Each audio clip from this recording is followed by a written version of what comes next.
Bonsoir à tous, c'est un réel plaisir de vous retrouver ce soir encore pour une autre édition de Le Grand Soir sur la chaîne de proximité et de promotion de Vivre Ensemble Info Télévision. Nous sommes le 18 février 2026, vous le savez, c'est date anniversaire. Merci l'auditeur bancaire Neyman qui nous a envoyé un message, un texte nous rappelant que c'était un 18 février, cela fait une quinzaine d'années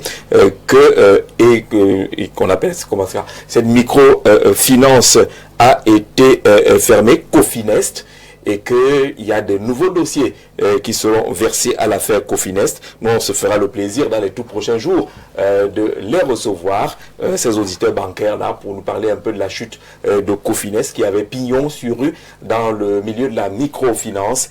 Et ce n'est pas la seule microfinance qui connaît une fin tragique. Qu'est-ce qui se passe absolument dans ce secteur? Et nous voulons partager également ce soir la douleur de la famille Atongana Kuna. C'était un 18 janvier 2024 que Hervé Patrick Atongana Kuna a quitté ce monde, rappelé près de Dieu, mais à jamais dans nos cœurs et nos mémoires.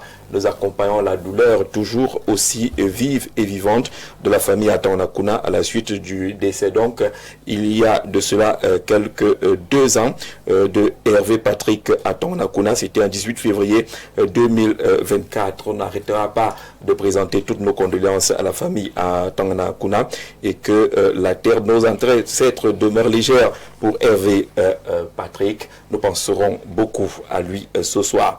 Et ce soir, nous ferons un petit voyage du côté du Gabon. Ça nous prend quelques minutes par vol pour parler de la suspension des réseaux sociaux décidée par la haute autorité de la communication dans ce pays depuis hier jusqu'à nouvel ordre. Et puis, on continuera notre série sur les attentes de la jeunesse camerounaise. L'une de ces attentes étant les recrutements dans les entreprises et sociétés d'État qui sont nombreuses.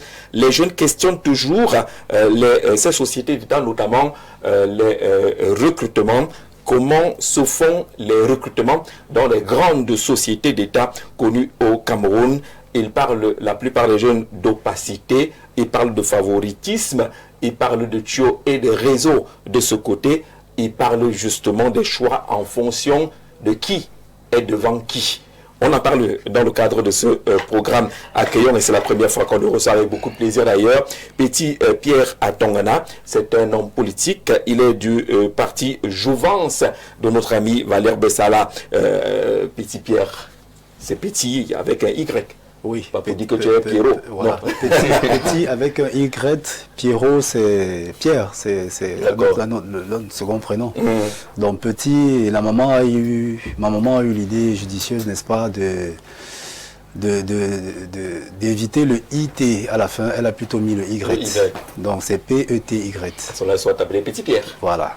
Le tout Petit Pierre. Voilà. Merci d'être là. Alors pour ceux qui se demandaient, Jouvence, est-ce qu'il n'y a que le guide lui-même, de temps en temps biébé, il y a quand même des membres? Bon, il y a des membres, il y a le bureau national. Je vais commencer par faire une petite confession. Ouais. J'avais toujours dit aux camarades Biébé et aux guides que je ne me sentais pas encore prêt pour, n'est-ce pas, être sur les plateaux. Parce que j'estime que dans notre pays, on a beaucoup de fanfarons, on a beaucoup de menteurs, on a beaucoup de frimeurs, on a beaucoup de gens qui préfèrent, voilà, des bluffeurs. Champion de l'esbrouf. Voilà, de l'esbrouf. Donc, c'est depuis au moins 2 ans qu'on me demande au parti d'être sur les plateaux.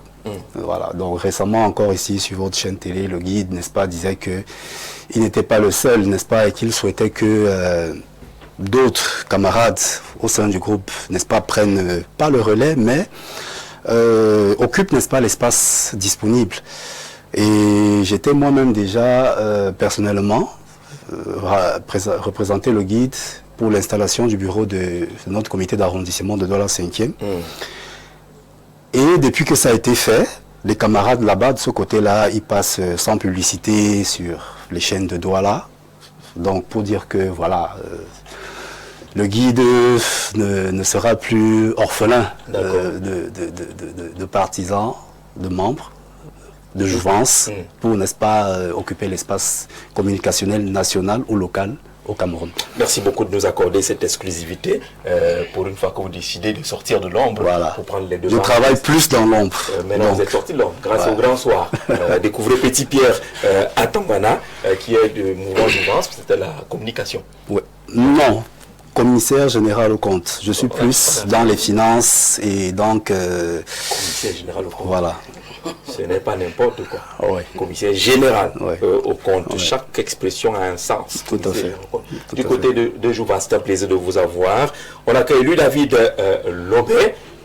On l'a vu à la dernière présidentielle accompagner le candidat Pierre Kouemo, qui a échoué à cette course au fauteuil présidentiel, mais il est consultant permanent sur Capital FM 102.7. Lui, David, notable. Bonsoir et bienvenue.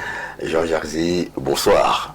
C'est avec ce plaisir indicible que je participe à cette belle émission à laquelle vous avez su insuffler un rayonnement particulier et une réputation certaine. Mes vives félicitations.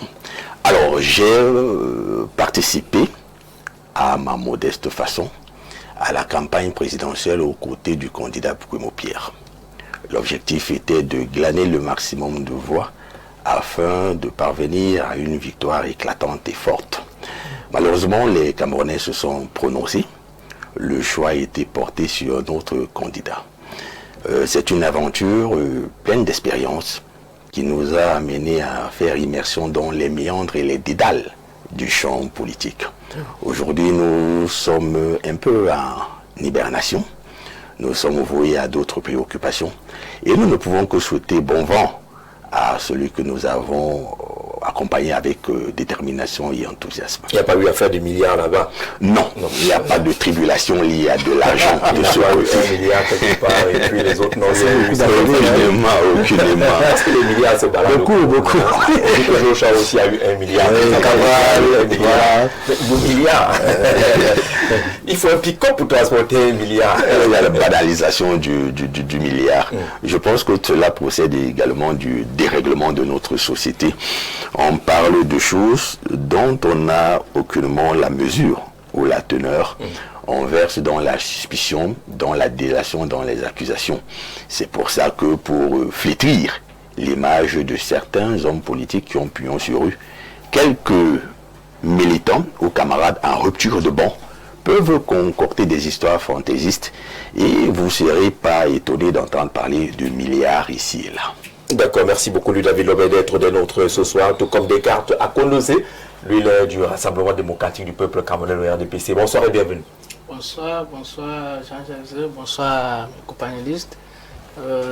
J'aurais même dit bonne année si je crois que c'est la première fois que ça fait l'émission depuis la nouvelle année. Donc c'est donc vous qui allez gérer le after work.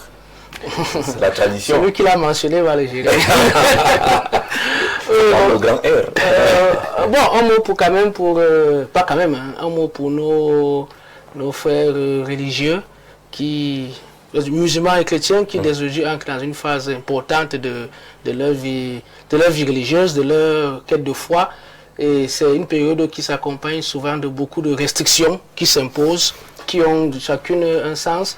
Et c'est pas toujours facile. Beaucoup parmi eux témoignent que c'est au moment où ils prennent ces restrictions qu'il y a beaucoup de tentations. Donc nous leur souhaitons force. Que le Seigneur les soumette de moins en moins à la tentation, qu'il les soumette de moins en moins à la tentation et que leur phase se passe bien, que ça les accompagne dans leur vie chrétienne. On en a besoin d'eux pour prier pour la nation. Alors, début du jeûne du mois de Ramadan, c'était mercredi de Cendre aujourd'hui. Le spectacle est assez intéressant dans les rues de Yaoundé. Ouais, toutes les jeunes filles là, avec le front, la croix est marquée là. On fait tout pour que vous voyez. C'est là-bas. Mercredi de Cendre, si tu n'as, il ne suffit pas de mettre la cendre. Alors, là, au château, il y a des restrictions importantes. Il faut vraiment abstenez-vous de beaucoup de choses. Ce n'est pas la croix là qui suffit. Les prêtres souffrent aussi. Vous êtes obligé de mettre. Quand il y a les demandeurs, il faut bien mettre. Mais si on pose des questions de fond dans l'affaire là, vous voyez qu'au sortir de là, quelqu'un a un peu gommé cette affaire là. Alors vous enlevez le H qui est sur le nom de Zé. À quoi nous Zé, c'est sans H. Sans H. Ouais, il faut être comme nous. On est les mêmes Zé. Il n'y a pas H à la fin, il n'y a pas Z. Non, c'est la vraie panthère. La panthère, d'accord, la direction va s'en occuper. Accueillons Esaïe Atiba. Bonsoir. Bonsoir Jean-Jacques, bonsoir aux panélistes, bonsoir aux nombreux téléspectateurs de Info TV. Je suis ravi d'être à votre émission ce soir. Bon retour dans la famille. Ah, merci, merci. Ça fait quelques temps, on ne vous a pas beaucoup vu. C'est vrai, ça fait... Et puis vous m'avez plutôt fait le procès. Il est pas chaud, vous invité. Non, merci d'être là, Esaïe. Vous êtes analyste sociopolitique, vous êtes d'ailleurs politologue. C'est un plaisir de vous avoir sur ce plateau. Docteur Moïse Mbok va nous retrouver tout à l'heure, le temps qu'il règle son différend avec le camion qui a compliqué un peu son trajet pour ici, à Ifoulane, au siège d'Info Télévision. Faisons rapidement ce tour du côté du Gabon. Vous l'avez certainement appris. La haute autorité de communication a suspendu jusqu'à nouvel ordre les réseaux sociaux pour des raisons qui sont connues, des menaces à l'intégrité territoriale, les propos diffamatoires, haineux et autres qui sont à longueur de journée diffusés par les réseaux sociaux au Gabon. On n'en veut plus, du moins il y a une suspension qui a été actée. Et Esaïe, comment lisez-vous cela? Ce qu'il faut dire, c'est que les États africains sont des États assez fragiles.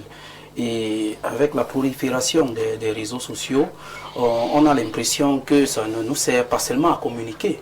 On n'échange pas les informations positives, mais ça sert aussi beaucoup plus à mettre non seulement la diffamation sur des personnes, ça sert aussi à créer des discours haineux parce qu'il y a le tribalisme qui foisonne de ce côté-là et il y a des discours extrêmement violents qu'on peut faire à longueur de journée et surtout au niveau des États africains où on a des luttes de pouvoir parce que beaucoup de gens se mettent dans ce sens-là pour distribuer ou bien distiller un discours qui n'est pas du tout commode dans le sens du vivre ensemble. Et je pense que c'est dans cette logique que l'autorité gabonaise a pris cette décision. Elle a pris cette décision.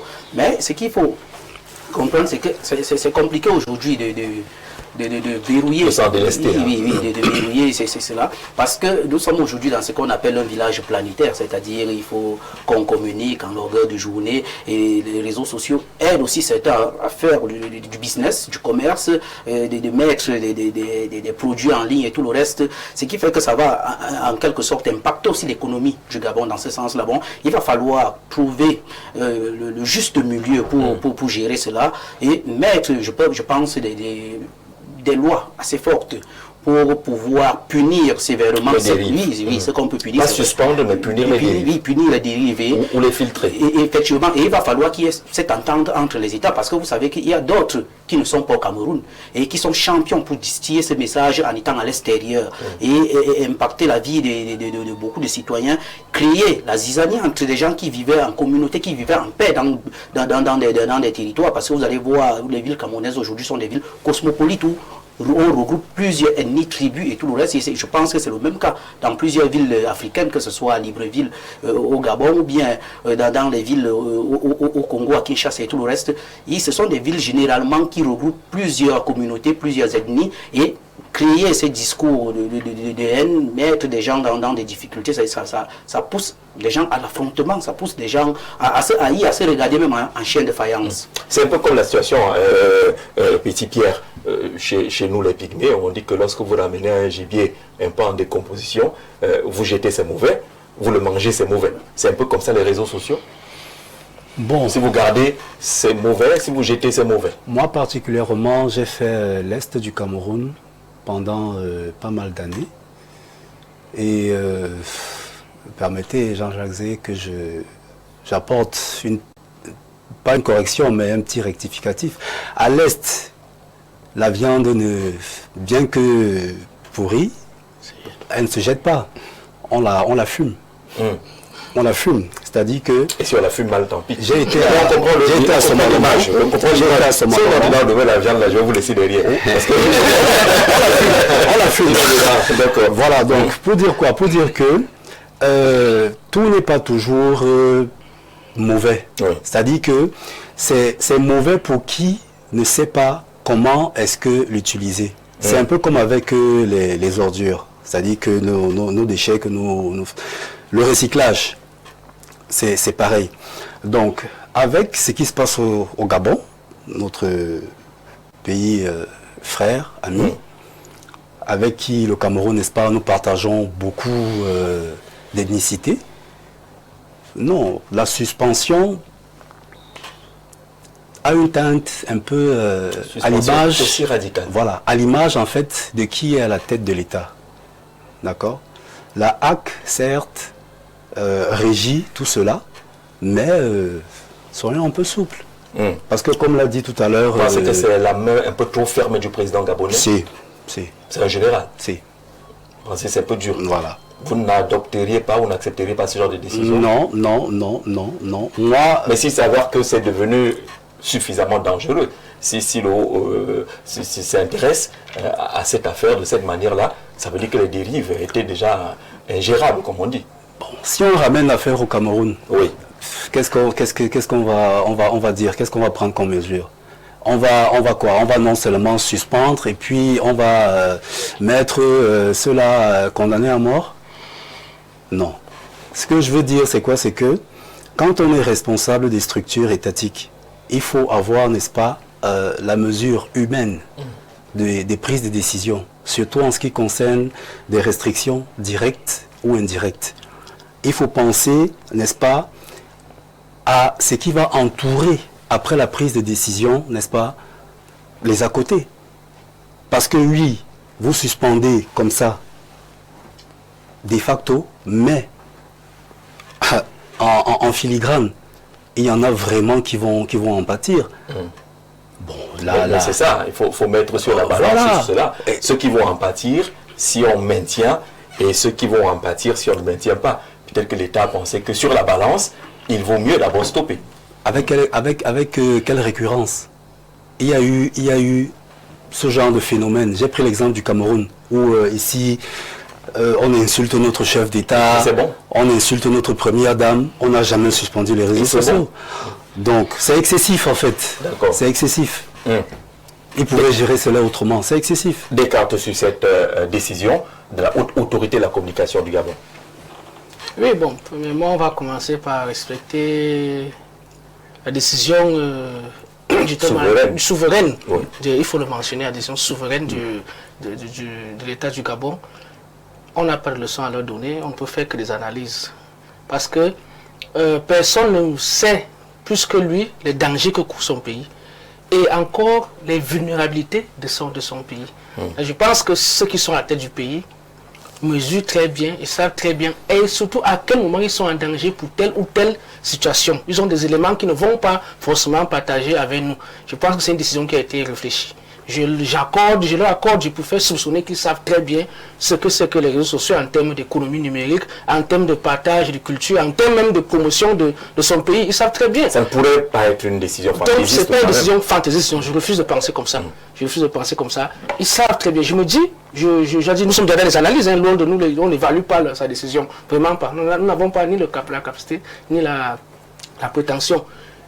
Il a certainement évalué les dangers qu'il court actuellement pour son pays, qui, disons-le, n'est pas... Vous savez, les réseaux sociaux sont tellement ouverts. Au Cameroun, par exemple, nous avons plus de 13 millions d'abonnés, d'internautes actifs.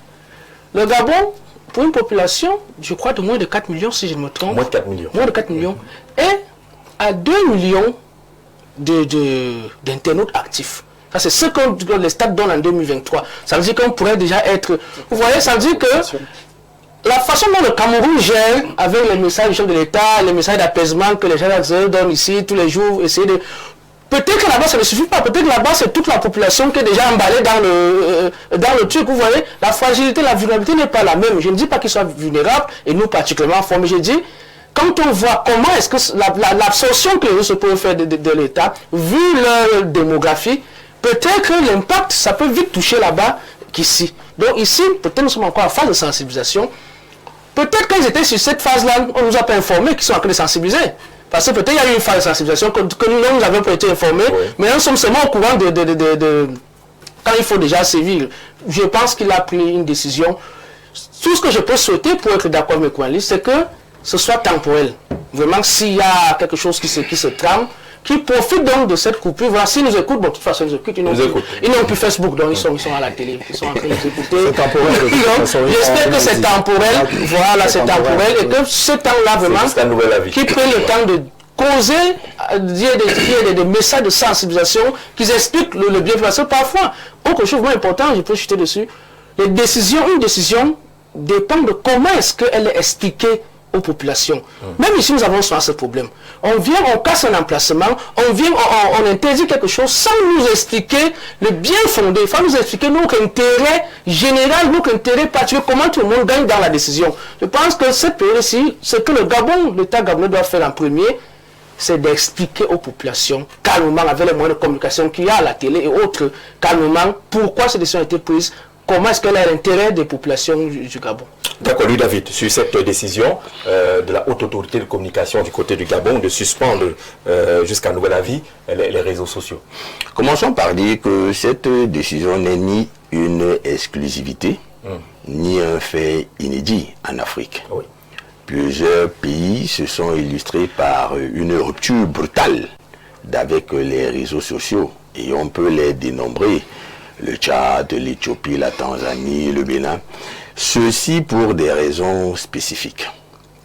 Il faut également souligner que l'avènement des réseaux sociaux procédait de la modernisation de l'humanité, c'est-à-dire que ces nouvelles technologies ont été créées pour faciliter la tâche dans plusieurs domaines, dans plusieurs pans de la vie à l'être humain. Tous les secteurs d'activité nécessitent la participation ou de l'utilisation des réseaux sociaux. Mais le plus important est donc de savoir en faire usage. Et dans le cas d'espèce, il me semble que plusieurs pays en Afrique sont dans la déviation et la dérive. Cette décision est salutaire. Et elle devrait d'ailleurs être transposée sur l'étendue de l'Afrique centrale en général et au Cameroun en particulier.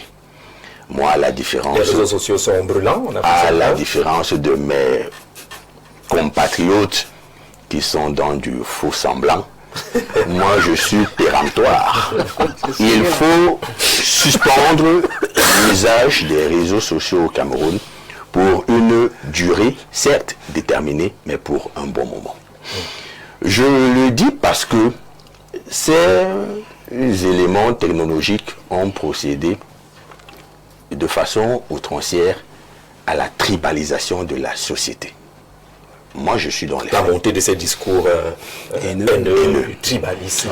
Jean Jaurès, lors de la dernière élection présidentielle, qui aurait pu être un moment de clarification, d'élaboration, de propagande autour d'une vision politique porteuse par chaque candidat. Nous avons été tétanisés par cette flambée des invectives, du discours communautariste, ethniciste et tribal.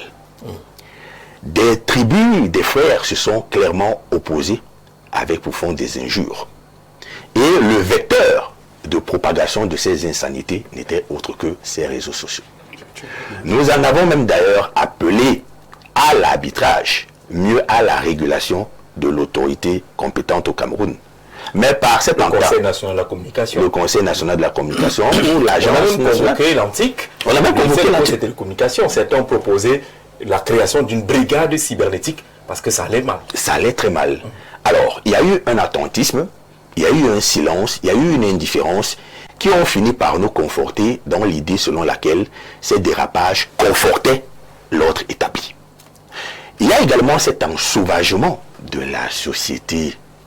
Jean-Jacques, les contenus qui sont diffusés au quotidien dans les réseaux sociaux ne participent aucunement à l'édification des masses populaires et laboreuses. Lorsque ce sont des tatamis où s'affrontent des personnes qui ont des contentieux, des bisbilles ou des imbroglios dans tel ou tel secteur, cela ne fait plus honneur à l'usage des réseaux sociaux. Alors, j'estime que cette décision des hautes autorités du Gabon devrait faire tache d'huile et les États comme le Cameroun qui sont en proie à une désagrégation avancée devraient copier cet exemple. Il ne faudrait pas avoir honte de copier le bon exemple. Lui, David Lobé pense que c'était un bon exemple qui vient du Gabon. Est-ce qu'il n'est pas un peu extrême dans sa façon, sa lecture, Isaïe?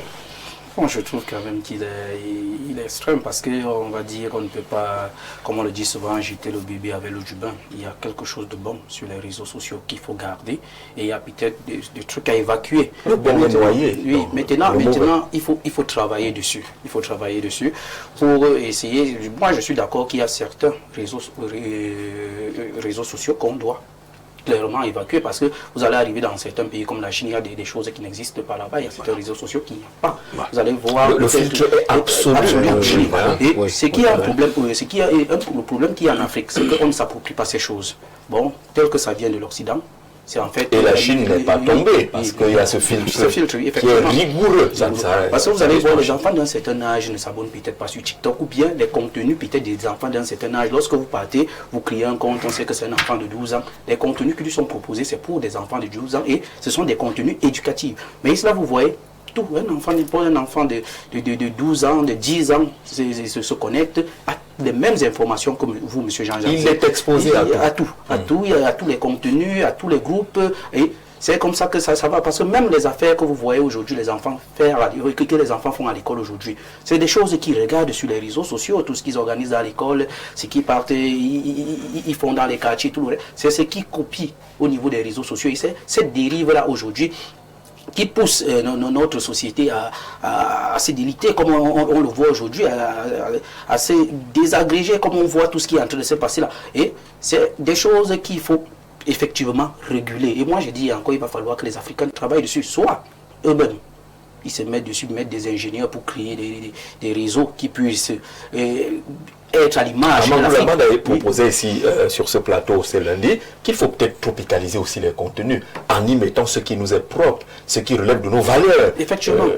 Quand vous voyez peut-être Facebook, il y a Facebook France, c'est-à-dire qu'il y a une structure qui travaille dessus pour que les contenus soient à l'image du français, soient à l'image de ce que le gouvernement attend de ce contenu. C'est la même chose aux États-Unis et partout ailleurs. Mais en Afrique, généralement, il n'y a pas ce contrôle-là, il n'y a pas ces gens de Facebook. Parce que, comme on le dit aujourd'hui, il y a peut-être des choses qui sont interdites sur Facebook. Je ne veux pas dire, mais nous, peut-être avec notre langage, on peut contourner. Vous voyez, lorsqu'on écrit, on prend un mot que Facebook ne reconnaît pas parce qu'ils sont installés en France, peut-être, pour contrôler ce qui se passe ici en Afrique. Mais le Camerounais comprend ce que l'autre est en train de dire à travers ce mot. Mais Facebook ne peut pas analyser, les algorithmes de Facebook ne peuvent pas analyser ce que le mot qui vient d'être dit. On peut être tribaliste sans le savoir. Et est-ce que Facebook connaît nos différents quand on est ici à l'intérieur, qu'il y a un problème entre telle communauté ou telle communauté? Mais si on mettait des bureaux au niveau du Cameroun qui savent analyser les problèmes camerounais pour savoir que tel message qui vient d'être publié n'est pas bon pour la société camerounaise, c'est suspendu directement. Bon, il va falloir qu'on travaille dans ce sens. Mais dire clairement qu'on va peut-être couper le Cameroun du reste du monde parce que il y a certes, je peux dire, un danger pour la sécurité nationale, ça va être compliqué totalement parce qu'il y a aussi, comme on l'a si bien dit, il y a des affaires. Aujourd'hui, quand on parle de village planétaire, il y a cela, même vous-même, Jean-Jacques, parfois vous êtes ici sur place, vous causez avec les journalistes d'ailleurs, essayez de mettre des stratégies en étant avec ceux du Gabon, ceux du Congo, ceux de la Côte d'Ivoire et peut-être en France. Des gens font même des diplômes, composent des diplômes en étant au Cameroun, composent des diplômes dans des universités en France, en étant au Cameroun, en Allemagne, en étant au Cameroun. Bon, il va falloir évacuer le mauvais et garder le bon. Évacuer le mauvais et garder le bon. Au Cameroun, on a la mauvaise expérience de la crise des dites anglophones, où l'une des raisons de l'intensification de cette crise, c'est les réseaux sociaux qui sont restés ouverts. Ayant servi à la propagande, il n'y a pas eu de filtre. On a montré sur les réseaux sociaux des cas d'assassinat, des gens qui étaient découpés à la machette, des gens qui chantaient les hymnes des pays qu'on ne connaît pas, les drapeaux qu'on ne connaît. Aucun filtre, y compris jusqu'au niveau de la télévision, où certaines chaînes ont été créées localement et diffusaient des images et faisaient la propagande sécessionniste et du meurtre de ce côté. Peut-être que ça aurait dû nous enseigner aussi. Petit Pierre. Bon, là-dessus, c'est un constat assez simple. Et pour ceux des compatriotes parmi nous, n'est-ce pas, qui sont des ingénieurs dans la chose de l'informatique, il y a le VPN, n'est-ce pas, qui permet de contourner les restrictions. Il y a les caméras mobiles à travers les téléphones. il y a des réseaux parallèles, il y a le dark web, il y a maintenant, tout récemment arrivé, Starlink, qui, n'est-ce pas, par mesure du ministère de la Communication, ça a été arrêté. Oui. Mais, je vous dis qu'il y a des Camerounais, bon, sans publicité. Qui contournent tout cela. Mais bien sûr, le domicile de Issa Tiroma ici à Olezoa, Oui.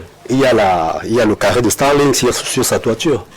Donc ça veut dire que... Non, on voit les corbeaux souvent. Si, bon ouais, les corbeaux, bon, Ah d'accord. Allons-y. bon, restons dans... donc, pour dire quoi? Pour dire que la technologie actuelle et avec le QI du Camerounais moyen, vraiment c'est difficile. Oui, c'est difficile, c'est possible de contourner, mais les mesures de restriction doivent d'abord être arrêtées. Ça ferait que si elles existent et que vous avez contourné, on vous attrape, il faut quand même qu'on vous poursuive. Au-delà de ça, il y a le hacking maintenant.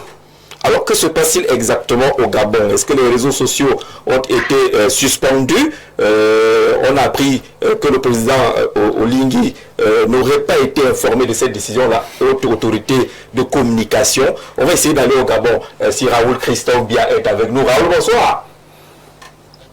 Bonsoir Jean-Jacques C, bonsoir à tous vos téléspectateurs. Je suis effectivement à Libreville au Gabon au moment où vous me prenez en ligne. C'est un plaisir de vous avoir et de savoir que vous êtes connecté. Ça veut dire que l'interdiction n'est pas entrée en vigueur. Oui, elle n'est pas entrée en vigueur. Il faut dire, Jean-Jacques Zé, que la nouvelle est tombée comme un coup de couperet. C'était un véritable coup de tonnerre. Hier soir, ici à Libreville, il faut dire que les Librevillois vivent depuis un moment des coupures incessantes de l'énergie électrique. Alors, lorsque la haute autorité de la communication a fait passer le communiqué hier soir, la télévision publique Gabon Première, le pays est tombé dans les mois, tout le monde s'est indigné et tout de suite, les coups de fil ont commencé à circuler. Qu'est-ce qui s'est passé? Pourquoi une telle décision? Les citoyens essayaient de comprendre. Jusque-là, le communiqué de la HAC parlait d'une suspension imminente, juste après la lecture du communiqué qui est passé au journal de 20h de la télévision publique nationale, Gabon Première ici. Mais force était de constater qu'à partir de 20h jusqu'à minuit, il y avait toujours les réseaux sociaux. Les gens ont réussi à faire des vidéos pour s'indigner contre cette mesure. Beaucoup se sont directement attaqués au chef de l'État et à son gouvernement. On se disait alors, la rumeur a circulé parlant de 9h de ce matin et beaucoup ont commencé à télécharger les VPN. 9h, il n'y avait pas toujours de suspension des réseaux sociaux. 10h, midi, 14h, et nous avons essayé d'appeler certains de nos contacts à la présidence de la République. L'une de nos connaissances nous a confié il y a une trentaine de minutes que le président de la République est très en colère depuis ce matin. Il a convoqué les membres de la haute autorité de la communication pour qu'ils viennent lui expliquer ce qui a conduit à une telle décision. Et c'est cette crise que le Gabon vit en ce moment, mais je peux vous dire qu'actuellement, il n'y a pas de coupure des réseaux sociaux, mais dans certains internautes signalent une baisse du débit du fonctionnement Internet parce que Jean-Jacques Zé, le Gabon est l'un des pays les mieux connectés en Afrique centrale et depuis ce matin, ceux qui font des téléchargements, ceux qui travaillent avec Internet au quotidien, notamment des médias en ligne, parce que le Gabon compte près de 75% de son réseau médiatique qui sont les médias en ligne. Ils ont des problèmes à se connecter, ils ont des problèmes à passer l'information. Ça veut dire que tout au moins, on a réduit le débit de la connexion Internet. D'accord, on a donc là la dernière information venant de Libreville. Mais le motif avancé par la haute autorité de communication, est-ce que vous sentez que sur la base de ces motifs-là, il y avait une sorte de péril sur les Gabonais? Allô Jean-Jacques, vous me suivez toujours? Oui, Raoul, on te suit très bien. On voulait demander si les mobiles évoqués par la haute autorité de communication ne sont pas soutenables, ces mobiles-là. Les atteintes à la vie privée, la diffamation, les discours haineux, est-ce que le Gabon était en péril face à cela? Est-ce qu'on l'a encore, Raoul? J'espère qu'on n'a pas coupé. La suspension. Il a parlé des débits, ben, ça peut être peut-être les interruptions. Allô, Raoul Christophe Bia. Alors là, on va essayer de voir si ce n'est pas une décision ou un acte qui vient de la haute autorité de communication, mais on a eu l'essentiel. Le président serait en colère, même si on se connaît en matière politique. Est-ce que ce n'est pas un ballon d'essai et que le président veut se donner le bon rôle finalement de David Lobé? Bon, si cela était avéré, je parlerai de fuite en avant. Parce qu'il faut rappeler que des décisions aussi majeures ne sauraient être prises sans l'aval de la plus haute autorité de ce pays. Et si tant il est que cela est avéré, il faudrait saluer la marge de manœuvre accordée à cette instance qu'est la haute autorité de la communication au Gabon. Ça veut dire qu'en temps normal, elle ne requiert pas systématiquement l'avis des autres lorsqu'il faut poser des actes de souveraineté. Jean-Jacques, il est important de rappeler ici que le vice est consubstantiel à l'homme. Mais la vocation des hommes politiques en général, et des hommes d'État en particulier, est de procéder à une société façonnée. C'est parce que nous voulons un modèle de société type qu'on procède à certaines décisions qui peuvent être difficiles ou, comment je pourrais dire, indigestes. La décision de suspendre les réseaux sociaux n'est qu'une mesure coercitive. Alors, on repart à Libreville. J'espère que Raoul, cette fois-ci, est en ligne. Raoul, la connexion s'est améliorée. On avait peur que ce soit parti et que ce soit en direct. Mais on demandait si les mobiles évoqués par la haute autorité de la communication ne sont pas soutenables, ces mobiles-là. Diffamation, discours haineux et autres. Jean-Jacques, je pense que c'est les mêmes choses que nous vivons dans notre pays, le Cameroun, avec des discours parfois tribalistes, des discours de haine. C'est la même chanson ici au Gabon. Depuis l'avènement au pouvoir d'Oligui Nguema, il faut le comprendre, les partisans d'Ali Bongo qui se sont plutôt bien réveillés depuis 3 ans, ont décidé de lui mener la vie dure. Beaucoup d'activistes qui, au quotidien, tapent sur la politique menée par Oligui. Il y a eu la grève des enseignants qui a duré pratiquement 2 mois et qui a davantage ouvert le boulevard aux activistes pro Ali Bongo de démontrer les failles de la gouvernance de Brice Clotaire Oligui Nguema. Et beaucoup vont plus loin, un peu comme je vous disais, ce que nous vivons nous-mêmes dans notre pays.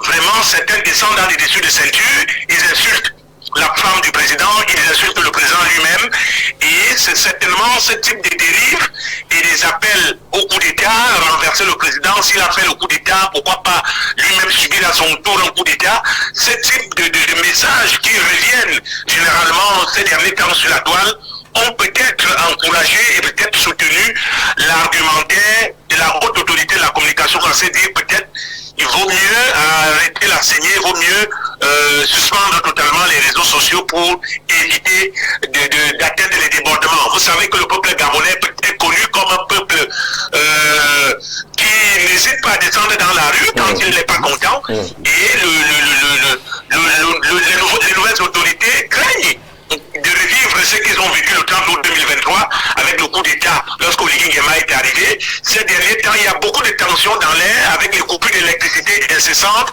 avec la grève des enseignants et l'opposant Alain Claude Delisle qui enfonce les clous et qui ne rate aucune occasion d'enfoncer Oligui.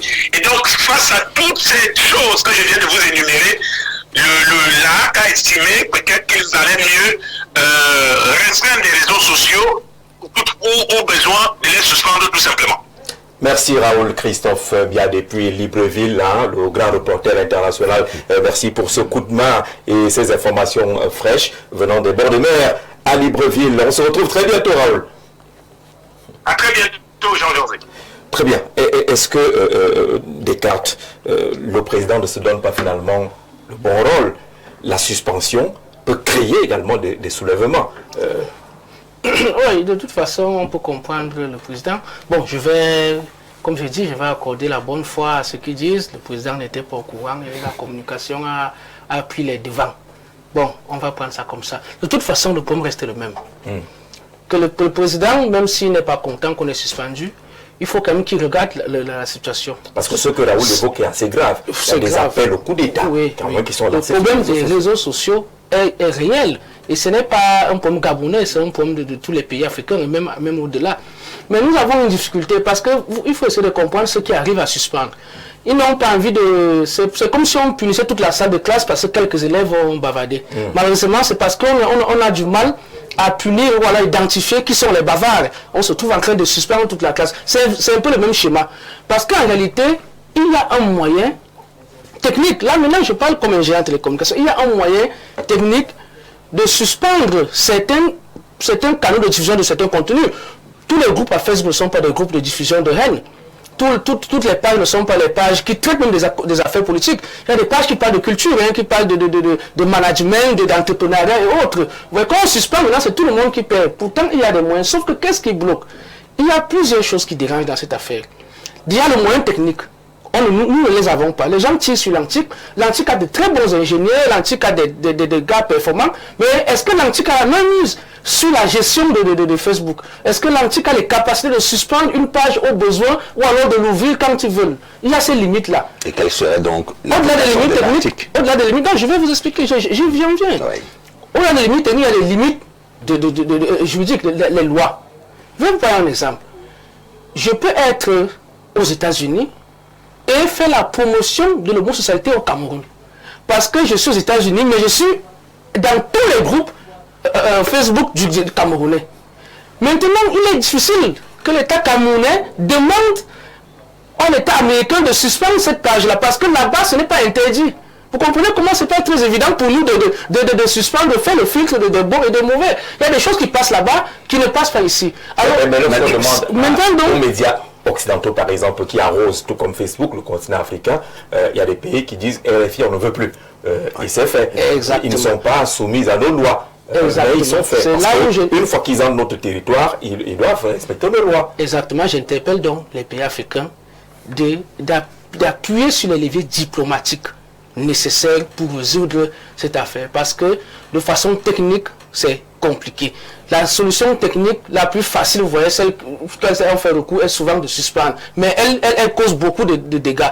Pourtant, je pense que nos États doivent voir les leviers diplomatiques pour poser le problème à ce niveau. C'est à ce niveau que la solution peut être facile à trouver. C'est-à-dire qu'on ait la capacité de saisir à tout moment cette entreprise-là, cet organe-là, et lui dire, nous ne voulons plus que cette page diffuse au moins dans notre espace. Nous avons la capacité, ça ne coûte rien. C'est comme ça qu'on peut enlever la bonne œuvre, dissocier la bonne œuvre de la mauvaise. Mais tant que ce n'est pas fait, nous serons tentés toujours d'arriver à cette solution-là de suspendre. Parce que quoi qu'on dise, le président n'a pas peut-être pris cette décision comme il est dit. Bon, pas peut-être, on lui fait confiance. Il n'est pas auteur de la décision, il n'est pas content, mais il devrait comprendre que ces officiers de la communication ne le font pas pour rien. Il faut bien, il doit plutôt, au lieu d'être mécontent, il faut bien qu'il se penche sur la question. Qu'est-ce qui est en train de se passer? C'est comme ça que ça commence. On a vu les États détruits, on a vu le printemps arabe. On ne va pas nier que les réseaux sociaux ont favorisé, ont passé ce sale message-là. Aujourd'hui, personne n'est content de ce qui s'est passé là-bas. Donc, on ne doit pas négliger. Là, c'est l'homme politique qui entre en jeu. Oui. L'homme politique qui entre en jeu, lui peut capitaliser cette affaire-là. Oui. On a voulu vous suspendre, mais moi, je suis avec vous. Moi, je suis avec vous. C'est un jeu très... Ça risque de revenir dessus. Il faut que la diplomatie parle. Ndiaye Serge du Gabon, je vois l'indicatif, bonsoir. Ici au Gabon, la décision de suspension d'Internet n'est pas encore mise en exécution. On a eu la confirmation justement grâce à Raoul Christophe Bien depuis Libreville tout à l'heure. Bonsoir à tous. Les conséquences d'un dirigeant homme en tenue, et ce n'est pas fini. Monsieur Payot, est-ce qu'il s'agit de l'homme en tenue? Il ne s'agit pas de cela. Est-ce qu'il s'agit de cela? Il ne s'agit pas de cela. Il faut faire une nette distinction entre les revendications sociales et la dépravation des mœurs. Lorsqu'on veut se construire un modèle de société adossé sur des valeurs républicaines, on est obligé de prendre un ensemble de décisions. Elles peuvent ne pas plaire. Oui, même si elles ne sont pas populaires. Le plus important, c'est de militer pour l'intérêt général. Alors, quelles sont ces valeurs républicaines qui doivent être sauvegardées? La citoyenneté, le civisme, l'unité nationale, la cohésion nationale. Lorsque nous avons donc en face des propagateurs d'un discours de haine ou de fragilisation de l'autorité de l'État. Qu'est-ce qu'il faut faire?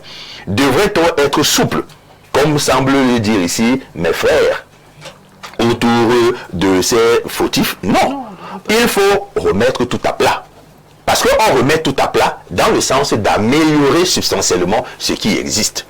Ceux qui ne sont pas accusables vont également bénéficier des nouvelles réformes qui vont être initiées, si tant il est qu'on procède à un relifting du grand ensemble. D'accord. La suspension des réseaux sociaux ne va rien résoudre en Afrique centrale tant que les présidents de l'Afrique centrale ne vont pas respecter les constitutions. En les modifiant pour demeurer trop longtemps au pouvoir, ils auront toujours peur de leur peuple. Les réseaux sociaux feront partie prenante des habitudes de l'humanité et les suspendre ne conduira qu'à d'autres tensions des sociétés. Lorenzo, depuis Douala Village, qui donne son point de vue. Bonsoir Jean-Jacques, le meilleur présentateur, d'accord, de la revue, ça remonte à quelques temps déjà. Qu'est-ce que vous dites? Je n'apprécie pas leur suspension, voilà, car, comme dit Jésus dans la Bible, ça vient de dehors, ne tue pas l'homme. C'est dans le cœur de l'homme qu'il y a la mort. Il n'y a aucun intérêt de suspendre les contenus sociaux. Nos cœurs sont remplis de haine, de méchanceté. Il y aura un autre milieu où nos haines seront exprimées. Il faut éduquer l'homme à la retenue. Regardez notre média officiel. Y a-t-il un exemple dans l'habillement des dames et programme? Je sais pas. Je ne regarde pas l'habillement des dames à la télévision nationale, François. Mais on retient que François dit que ce n'est pas là-bas la solution, suspendre. Il faut travailler sur l'homme.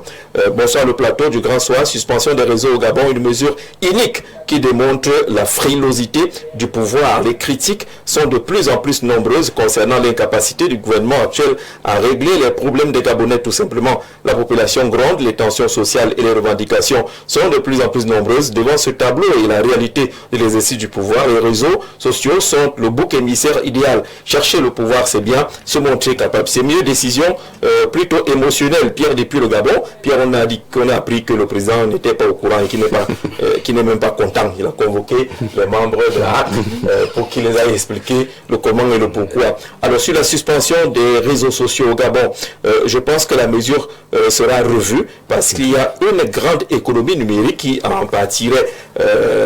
Mais au-delà de cette décision singulière, nous observons beaucoup trop de dérives et d'excès du fait de la liberté totale que les uns et les autres prennent lorsqu'ils communiquent via ces supports. J'adresse un bonsoir très sympathique à l'honorable Petit Pierre, comme je l'appelle affectueusement, c'est Ngila Moto de Yaoundé. Vous êtes honorable, vous êtes candidat aux prochaines élections législatives. Vous nous avez caché cela.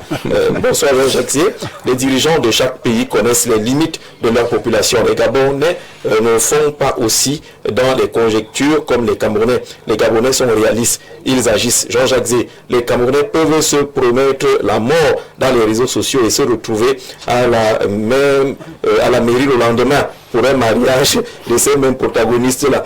D'accord. On voit les belles familles dans notre pays.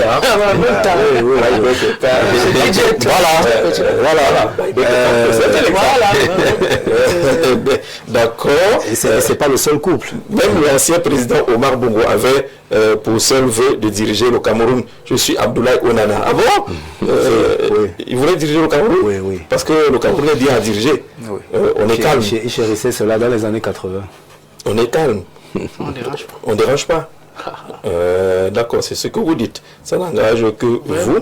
Bon début du carême et du ramadan, en y mettant la foi censée nous enseigner patience, respect et amour, des valeurs cardinales qui ont échappé à bon nombre d'entre nous, d'où la colère du président gabonais. On dit que c'est pas le président à suspendre les réseaux en sorcellerie dans un environnement avec la paix sociale fragilisée du fait que les communautés ne s'acceptent pas. Une organisation ou des entrepreneurs de la haine arment les esprits à tuer l'État. Ceci se vit aussi au Cameroun avec un problème de vivre ensemble parce que dans la politique du silence, on nous pond une constitution sans assise entre autochtones et allogènes. Merci Massok Thomas pour cette intervention. On fait un dernier tour de table sur la question. On retient l'information. Les réseaux sociaux ne sont pas encore dans les faits suspendu au Gabon. Il n'y a pas une autre sortie de la haute autorité de communication pour annuler la décision qui a été prise hier.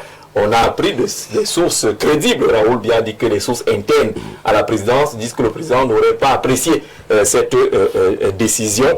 Mais la question va rester là. Est-ce que l'Afrique est surprise par les réseaux sociaux? Elle n'était pas préparée? Bon, c'est pas né ici, donc on ne peut pas dire que nous étions préparés. Nous sommes un peuple très social, c'est-à-dire, bon, nous avions notre façon de partager, mais de la technologie est arrivée comme ça, et elle est venue d'ailleurs. Mais ce qu'il faut plutôt prendre maintenant, c'est se poser les questions autrement, au-delà même des menaces qu'il y a, de façon économique. Les réseaux sociaux apportent beaucoup d'argent, beaucoup de milliards, et beaucoup de prestige aux États qui les détiennent. Et beaucoup de données. Ce qu'on ne vous dit pas, c'est que ces données sont logées quelque part. Toutes nos vies y sont. Les vies parce que vous avez vu, on demande même à nos institutions d'être présentes dans les réseaux sociaux de plus en plus. Ça veut dire que c'est un potentiel économique, politique et stratégique même. Il faut que l'Afrique y pense, ou alors que chaque État y pense. Pourquoi est-ce qu'on n'aurait pas nous-mêmes cet outil-là qui donne de l'argent, qui donne du prestige, et donne du pouvoir, et donne de l'information? Il y a, je ne vais pas faire la publicité, je ne vais citer aucun nom, mais il y a un Camerounais qui depuis des années travaille sur un réseau social qui fonctionne. Il dit avoir déjà même 1 million d'abonnés. Non, ça ne me dérange pas. Il parle de Dicalo. Voilà. Dicalo, il y a le réseau social Dicalo, c'est un Camerounais qui a des abonnés déjà dans plusieurs pays africains, majoritairement en Afrique francophone. Ça fonctionne. Mais il n'a pas de financement. On ne dit pas que pour que ça fonctionne, il faut beaucoup de financement, il faut beaucoup d'accompagnement. Je dis pourquoi ne pas regarder de ce côté-là? J'invite vraiment les institutions camerounaises. Il y a un Camerounais qui a fait ce travail-là, ça fonctionne. On peut regarder de ce côté. Si ce n'est pas lui, un autre. De toute façon, cette affaire donne beaucoup d'argent et beaucoup de pouvoir. L'Afrique ne doit pas rester vraiment simple abonné, parce que pour l'instant, on peut dire qu'il y a des collaborations entre Facebook, entre les États-Unis et les pays africains, mais la vérité est que tous nos États restent utilisateurs. Aucun État africain n'est acteur dans Facebook. Aucun n'a un bouton pour appuyer quand il veut pour changer quelque chose que ce soit dans Facebook. Ils sont des abonnés comme nous presque.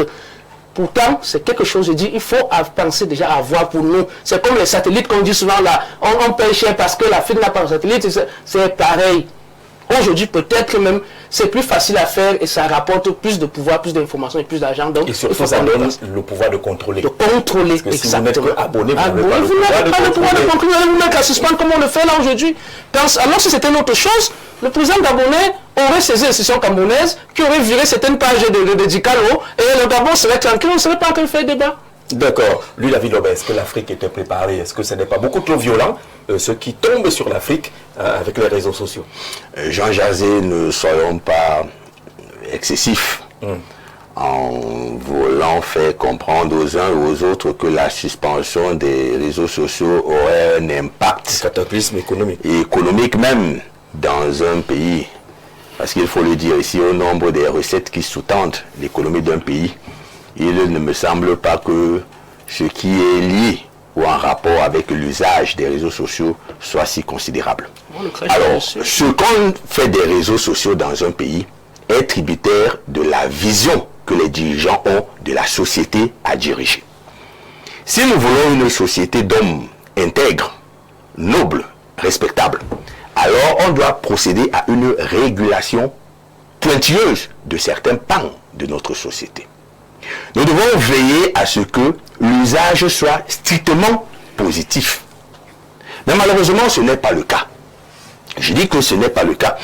Nous avons atteint des proportions si déplorables qu'on en est à questionner même le rôle de certaines structures. Oui. Tout à l'heure, Descartes était en train de convoquer ici l'antique.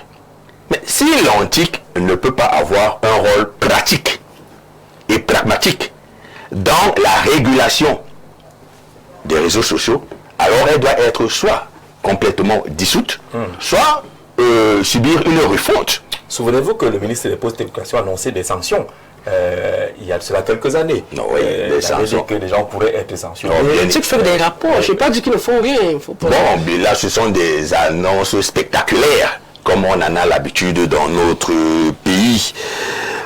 Nous n'avons pas besoin de farfouiller. Qui fait un usage désastreux des réseaux sociaux lorsque nous sommes connectés à notre téléphone? Nous les écoutons, nous les voyons, nous les lisons. Mais que fait l'État? Il faut dire que l'usage de ces réseaux sociaux est également spécifique à ces États. Parce que nous prenons le cas pratique de la Chine. Alors, vous avez une société qui est modélée, qui est adossée sur un ensemble de valeurs, et qui, sous le prisme de l'éducation, ne peut se permettre de consulter ou de convoquer tel ou tel aspect de la vie. Pourquoi on ne pourrait pas s'approprier cet exemple ou cette option? Celle qui procéderait à une restriction à un certain nombre d'éléments accessibles au commun des Camerounais. Moi, c'est la question que je suis en train de... Le Cameroun reçoit tout bonsoir le panel. La solution n'est pas de suspendre les réseaux sociaux. Ça montre l'immaturité gouvernementale. C'est pas toutes les plateformes qui peuvent fragiliser l'État. Pourquoi nos pouvoirs ont peur des réseaux sociaux? Monsieur le président gabonais, il faut trouver une autre solution. C'est Stevie Zongomeban, depuis Buongbulu, sud Cameroun. La question est celle-là. Comment couper donc la poire en deux si cela s'impose? Il y a l'utilité reconnue des réseaux sociaux, mais il y a son côté néfaste également. Comment couper la poire en deux, comme la Chine l'a fait, même pas en deux. Il y a une majorité en Chine qui est contrôlée. À un certain nombre d'étoiles dans un hôtel, vous n'avez pas accès à Facebook. Il faut que vous soyez des très VIP, encadrés par le Parti communiste d'ailleurs, pour qu'on vous permette d'accéder à certains réseaux. Et ça marche, et la Chine n'a pas chuté pour autant. Effectivement, ce qu'il faut dire, c'est qu'il va falloir que les États africains s'approprient aussi ces réseaux sociaux-là. Parce que, comme vous le dites, il y a certains réseaux sociaux qui sont utilisés dans beaucoup de pays par certaines élites. Vous partez même dans les pays arabes et tout le reste, ça se passe aussi. Vous avez des pays comme la Corée qui sont même totalement coupés même du monde et qui vivent aussi, où des gens vivent et qui vivent aussi. Ce qu'il faut faire comprendre aux Camerounais, c'est que ça ne met pas seulement en danger ceux qui sont au pouvoir, mais ça met aussi en danger la population. Parce qu'il faut le dire, il y a des luttes de pouvoir, on va dire, on discute de pouvoir, mais lorsqu'on tombe dans des luttes de tribalisme, est-ce que c'est seulement le pouvoir qui est concerné? C'est nous tous. Quand on a d'opposer telle communauté à telle communauté, quand on commence à se tuer ici, on commence à s'entretuer ici en bas, ce n'est pas le pouvoir qui en pâtit, c'est nous, les populations qui subissons cela. Il faut le dire, il s'est passé beaucoup de gens. Regarde juste l'affaire sur l'aspect de on veut conserver le pouvoir, on veut faire ceci, mais beaucoup d'entre nous, lorsqu'on nous regarde. Combien de vies sont détruites? Nous regardons les gens qui ne sont pas dans le pouvoir. Effectivement, les réseaux sociaux, les diffamations, parfois on balance des vidéos et avec même tous les montages qu'il y a aujourd'hui, les montages, il y a parfois, on détruit la vie d'un certain nombre de personnes à cause de ça. Même en Occident, même, on critique parfois. L'apport des réseaux sociaux sur les gens, parce que vous allez voir, vous postez une photo, les gens vous insultent, oui, les gens jusqu'à... Au Cameroun, il n'y a pas une seule réforme depuis que les réseaux sociaux sont arrivés. Effectivement. Même la loi est lente, parce qu'il y a des aspects qui ne sont pas couverts, les enquêtes, des délits sur les réseaux sociaux qui ne sont pas couverts par la loi au Cameroun. On commence à chercher, ainsi de suite. Même la loi ne s'est pas arrimée. Effectivement, c'est pour ça qu'on dit que, comme votre question a été posée, est-ce qu'on était prêt? Parce que quand quelque chose doit arriver, lorsqu'on attend un bébé, on doit commencer à aménager la chambre, on doit faire la layette, on doit faire ceci, faire un petit berceau pour poser le bébé. Mais je ne pense pas que les États africains ont aménagé la scène pour attendre.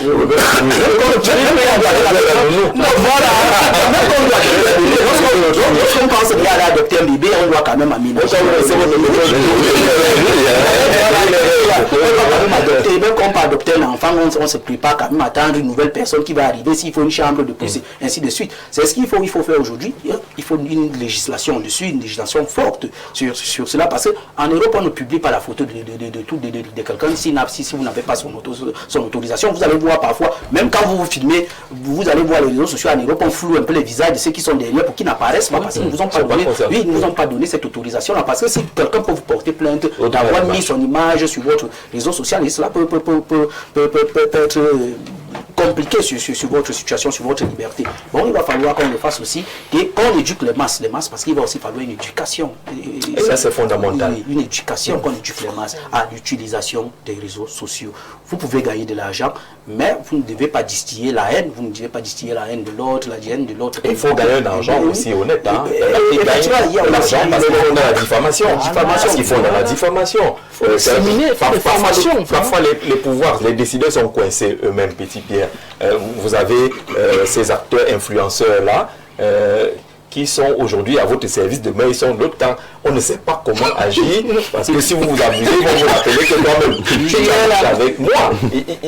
On s'est compliqué la vie au niveau des décideurs. Bon, l'homme vit avec sa réalité de l'heure. Je vais paraphraser cela comme ça. C'est-à-dire que quoi? C'est-à-dire que la nounou qui berce le bébé dont elle n'a pas enfanté, elle devrait avoir les capacités, n'est-ce pas, de s'en occuper. Maternelle, pas seulement de s'en occuper, maternelle. Pour dire quoi? Pour dire que, quelque chose qu'on va dire, moi je ne vais pas rentrer dans l'historicité antique de l'humanité. Tout ce que nous vivons n'est qu'une répétition. C'est-à-dire que l'actuel n'est qu'un passé lointain oublié. Rien ne se crée. Voilà. Et donc, tout se transforme. Nos dirigeants, qui, n'est-ce pas, sont au courant de tout cela, mieux que mon humble personne, devraient, n'est-ce pas, être avertis de tout ceci. D'accord. On suivra de près l'évolution de cette actualité au Gabon, mais on a appris des sources au Gabon que la suspension n'a pas été traduite dans les actes.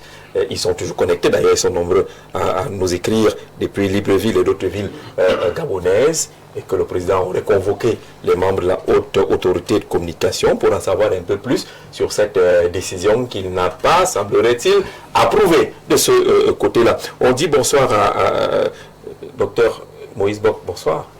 Bonsoir Jean-Jacques, bonsoir à mes co-discutants et à toutes mes plus plates excuses pour mon arrivée tardive, indépendamment de ma volonté. Je vous ai fait ça. Oui, je vous ai fait un peu part de la situation. Déjà en route et un camion a brutalement freiné devant lui. Il y avait un choix. Soit il écrasait le Bensikiner qui était devant lui, soit je prenais le choc. Il a fait le choix que je prenne le choc. Et je crois que c'est le meilleur choix en fait, parce qu'une vie humaine, la perdre, pourquoi? Pour du matériel. Il a juste un peu été endommagé. Non, il a quand même été touché. Heureusement, le taulier n'était pas loin. Donc il est arrivé, je crois qu'il est en train de finir, de redresser, le temps de faire le travail. Après, vous connaissez nos assurances. On fera une émission là-dessus.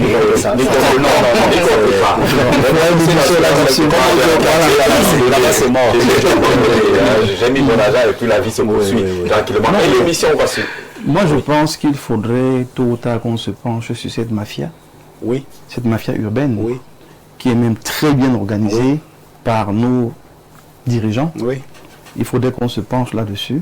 Et je trace ce parallèle avec le Gabon parce que ce qui s'est passé au Gabon, ce qui s'est passé au Gabon, en fait, à côté de tout ce qu'on pourra dire, c'est il y a un message subliminal pour dire attention.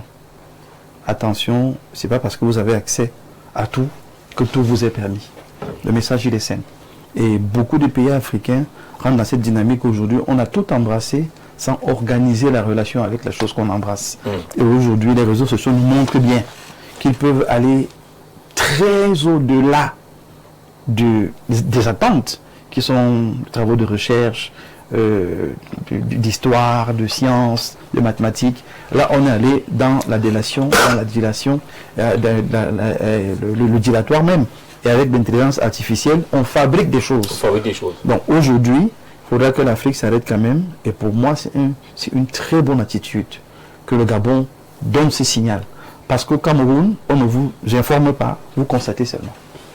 Chez nous, c'est ce qui se passe. À des moments où vous n'avez pas de connexion, on ne vous dit rien. On ne vous informe pas, mais on a coupé. Parce qu'on a peur de créer un soulèvement. Je ne vous chahute pas, mais c'est une forme de gouvernance. On a besoin ça le dos. Exactement. Donc il y a des jours comme ça se vit. Mais pour moi, le président Oligui, une fois de plus, montre vraiment qu'il assume. Lui et son gouvernement assument les positions qu'ils prennent. Et là, ça n'a pas été coupé. Non, non. C'est des histoires. C'est un homme maintenu qui a géré les renseignements. Donc ça peut pas, c'est pas possible. Prendre une décision pareille, le connaissant, lui qui arrive à 7h30 à un ministère, il démet le directeur, il faut bouger le... Non, c'est pas possible. Voilà. Mais comme c'est un homme politique, en même temps, bon, on fait un peu le père assembleur pour dire, bon, je n'étais vraiment pas au courant de ce qui s'est passé. Bon, on crée la calamité parce que en ce moment-là, on a intimidé la communauté gabonaise, mais on a passé un message à l'international. Nous restons flexibles. Donc c'est une attitude hautement... Enfin, c'est de la communication politique pour dire je ne suis pas que militaire, je ne suis pas que va en guerre, je suis aussi celui qui sait ménager la carotte et le chou. Et là, il le montre très bien. C'est comme ça qu'il faut lire cette situation. Merci, on va prendre un verre d'eau et puis on se retrouve derrière pour parler des recrutements dans les grandes entreprises et sociétés d'État. Les jeunes questionnent les processus de recrutement, se demandent comment on fait pour accéder à ces grandes entreprises-là, SNH, SCDP et consorts. On en parle derrière. D'abord un verre d'eau.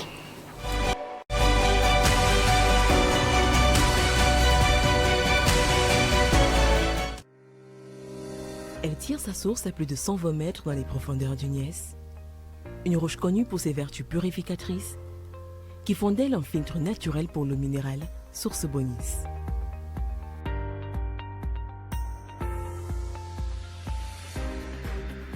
Cette eau naturelle sans additifs est obtenue au terme d'un processus rigoureux de filtrage et d'analyse, ce qui vous permet d'étancher votre soif en toute sécurité. Buvez l'eau minérale Bonis, buvez la vie. De la série ouverte depuis lundi sur les attentes des jeunes Camerounais. On parle de postes ministériels, de DG des entreprises et peut-être les places aux conseils municipaux et au Parlement. Mais est-ce qu'on n'oublie pas un aspect important qui est celui des recrutements dans les entreprises d'État? Est-ce que ce ne serait pas une solution beaucoup plus facile, moins tapageuse que d'avaler un nombre important de jeunes dans ces sociétés-là, Isaïe?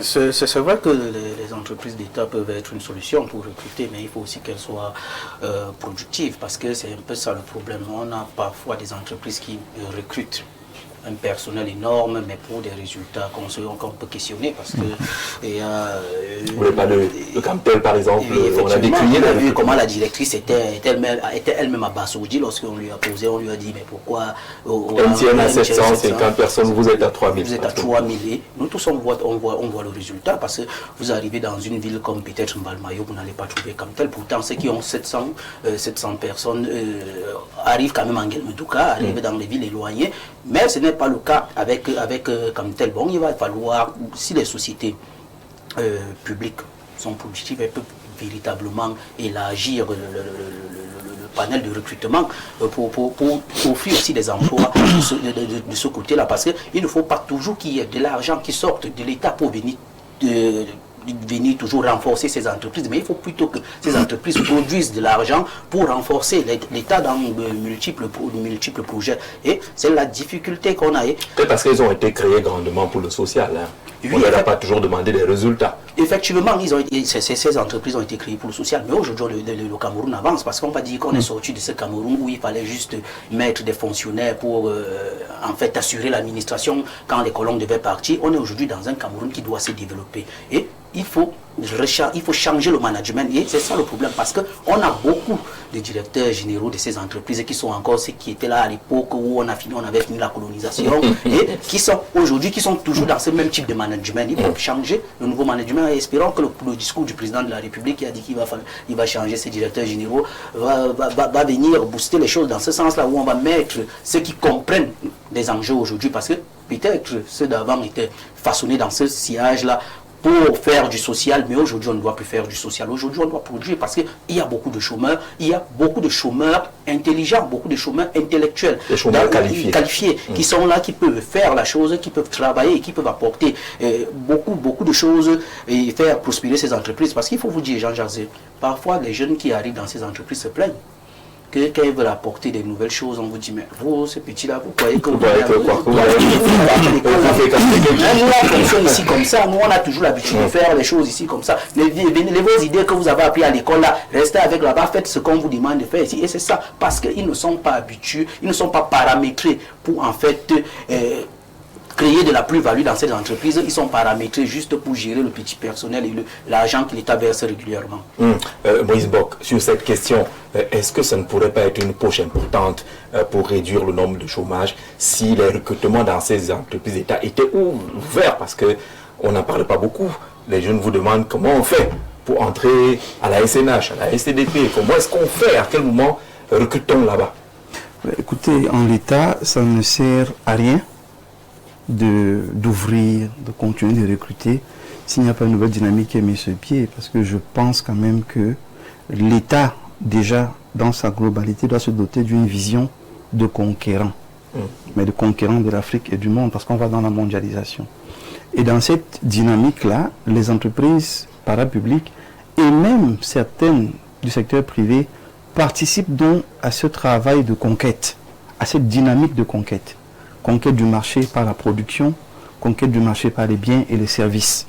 Si on ne rentre pas dans cette dynamique, le professeur Biweleka, elle fait son document sur la durée des DG, leurs différentes fonctions, elle pose bien sur la table la problématique de la productivité, de la plus-value, de la création de richesses, que ces entreprises-là peuvent pourtant faire, mais comme il n'y a pas de réforme, on n'arrive pas à rentrer dans cette dynamique. Il est urgentissime aujourd'hui, si on est sérieux sur l'envie de traiter la question de l'emploi jeune, de reformer ces structures de manière à en faire des entreprises capables de produire des richesses, capables d'attaquer un marché, capables de prendre le pays en charge. Mais il faut qu'elles soient capables, au-delà de la réforme, elles peuvent être des ressources qualifiées. Elles peuvent être capables. Des ressources qualifiées qui vadrouillent, des ingénieurs qui vadrouillent. Mais je vous prends un exemple simple. Si aujourd'hui Orange, pour une raison ou pour une autre, la France a un nouveau président comme Trump, qui dit écoutez, moi je ne veux plus d'Orange en Afrique. Paf. MTN, on se fâche, on dit on ne veut plus de MTN en Afrique. Paf. On fait quoi? Tous les États qui se pensent, qui se projettent, anticipent dans cette dynamique. Aujourd'hui, la portabilité n'est plus un débat, c'est une façon de vivre. Comment on fait si les deux opérateurs ne sont plus là? Donc, quand elle est venue normalement pour apprendre d'eux, voir comment ça se passe, au moins se mettre au même niveau qu'eux, et le jour où on pense à une politique de baisse des coûts, qu'on ait un contrepoids qui peut dire, si vous ne voulez pas prendre le marché, nous on prend tout le marché. Voilà comment Cantel devrait se comporter. Et c'est la même chose pour tous les autres établissements publics qui devraient, dans chaque secteur, être prêts à prendre le relais au cas où l'activité internationale ne vient plus à nous. On peut avoir un embargo. Ce que l'Iran a eu, ça peut arriver à tout le monde. Ce que la Chine même a fait par elle-même, ça peut arriver à tout le monde. Si aujourd'hui, nos entreprises publiques, d'abord nos ressources humaines, ne sont pas vues comme une plus-value pour l'activité nationale, si nos entreprises, le secteur privé, le secteur public n'est pas vu dans cette dynamique globale de conquête, Jean-Jacques, peu importe le nombre de personnes qu'on recrute, ça va être des gens 6 par bureau avec 2 tables. Où celui-là arrive, il fait 30 minutes, il ressort. On fait la mi-temps. On fait la mi-temps.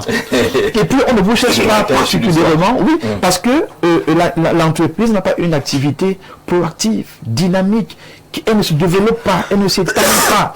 MTN n'a pas commencé avec 700 personnels. Non, ça a commencé avec 300, et puis 200. Après, ça monte parce qu'on s'étend, on se développe, on crée de la richesse et des moyens de se prendre en charge. On commence par recruter beaucoup. Bon. Après, sur le chemin, on commence à trouver que les gens sont inutiles. C'est tout simplement parce qu'on n'accepte pas les réformes. On les prend comme une provocation. Je n'ai rien à ce que le fils du ministre soit positionné. Ça fait partie de ses avantages. Mais imaginez si on donne à ces entreprises la capacité de créer des richesses. Et il y a des emplois directs et indirects. Parce que tout ce qui se crée autour, ça peut ne pas être le fils du ministre. Mais si le fils du ministre fait bien le travail de création de richesses, mais ça participe du développement de la nation. Et c'est ce que nos autorités ne comprennent pas. Ils pensent toujours que quand on fait des propositions, c'est déjà pour les enlever. Non, c'est pas pour les enlever. Si les Camerounais vont en manger, chacun à son niveau, franchement, votre pouvoir la rester avec. Ça va déranger personne. C'est que vous mangez seul, vous prenez du poids seul, vous êtes beau tout seul, vous avez de beaux costumes, et nous, on se débrouille. On se dit, si je pointe des cas, je me pointe. Nous sommes tous Camerounais. Juste pour dire, Jean-Jacques, que c'est une question éminemment importante, et il faudrait aujourd'hui que, pas forcément M. Biya, mais ses collaborateurs autour de lui, intègrent qu'il faut qu'on rentre dans la dynamique de pouvoir présenter au patron une nouvelle approche, une nouvelle lecture. N'attendons pas que lui le fasse. Alors, Petit Pierre, vous avez observé justement que les jeunes écoutent maintenant le 17h. Dans l'espoir d'être nommé, le nom peut sortir. Il sortira pas ex nihilo. Les sociétés d'État, il est possible qu'on devienne DG. Est-ce qu'on n'a pas désorienté les jeunes vers un débat qui devrait être celui, nous sommes des professionnels, nous sommes qualifiés, il y a des entreprises d'État, trouvez-nous d'abord le travail là-bas. Très bien. Oui, mais lesquels jeunes? Les jeunes. Les jeunes qualifiés. Qui est-ce que... Le Camerounais jeune lambda, c'est bon, moi je prends ça pour une farce. Le nommer, sortant d'où, de quelle famille, c'est même pas un rêve, c'est une utopie. Moi personnellement, par exemple, j'ai fait les NAM 3 fois, j'ai pas eu. Allez savoir. Vous avez la malchance. Ben voilà, j'ai voyagé, je suis allé avec un grand frère, un aîné à l'époque pour la Sonara. J'ai rencontré cet Alba qui était à l'époque directeur, j'ai déposé mon dossier là-bas. J'ai pas été retenu. Vous avez une qualification? C'était comme agent caissier dans l'administration, plus simple. Bac, au moins BEPC. La caisse c'est 1+2, c'est pas, on ne te demande pas de trop réfléchir. J'ai dit, j'ai serré la main de M. Talba. Non. Si. Vous n'avez pas retenu la main? C'est pour être un peu plus sérieux, c'est pour dire que de façon, moi je vais plus parler pour les tout petits Camerounais. Vraiment, ceux-là qui à chaque fois se sacrifient, ceux-là qui à chaque fois pensent que leurs rêves vont être réalisés, ceux-là qui à chaque fois pensent que cette fois-ci, on va, en y allant, on va y arriver. Et puis, par leur naïveté, une fois de plus, se font abuser, se font consommer et consumer. Donc, c'est notre pays. Et vous vendez le désespoir, là? Non, du tout. C'est l'espérance et vous vendez le désespoir. Attention, jouvence. Nous ne vendons pas le désespoir, attention. Pour ceux qui se projettent un peu, un clin d'œil à mon copain Denise d'en face, jouvence, c'est la vie, c'est l'eau. D'accord? Donc, nous ne sommes pas là pour couper la source. Nous ne sommes pas là pour, n'est-ce pas, envoyer... Non, on est dans la commutativité réflexive. Mais dites-nous clairement, pourquoi ça semble compliqué pour de nombreux jeunes d'accéder à ces... C'est compliqué parce que nous ne sommes pas nés dans les bonnes familles. C'est compliqué parce que nous ne sommes pas nés dans les bonnes familles. Vous pensez que c'est ça? Oui, c'est ça. Que toutes ces sociétés clairement, une phrase. Oui, mais allez regarder juste ceux qui y sont. Clairement. Allez-y. Bonne famille, là, c'est qui? Mon père, père son âme, il était mort, il s'appelait Omba Tana Joseph, il était mécanicien. Il y a un nom qui parle. Oui. Omba,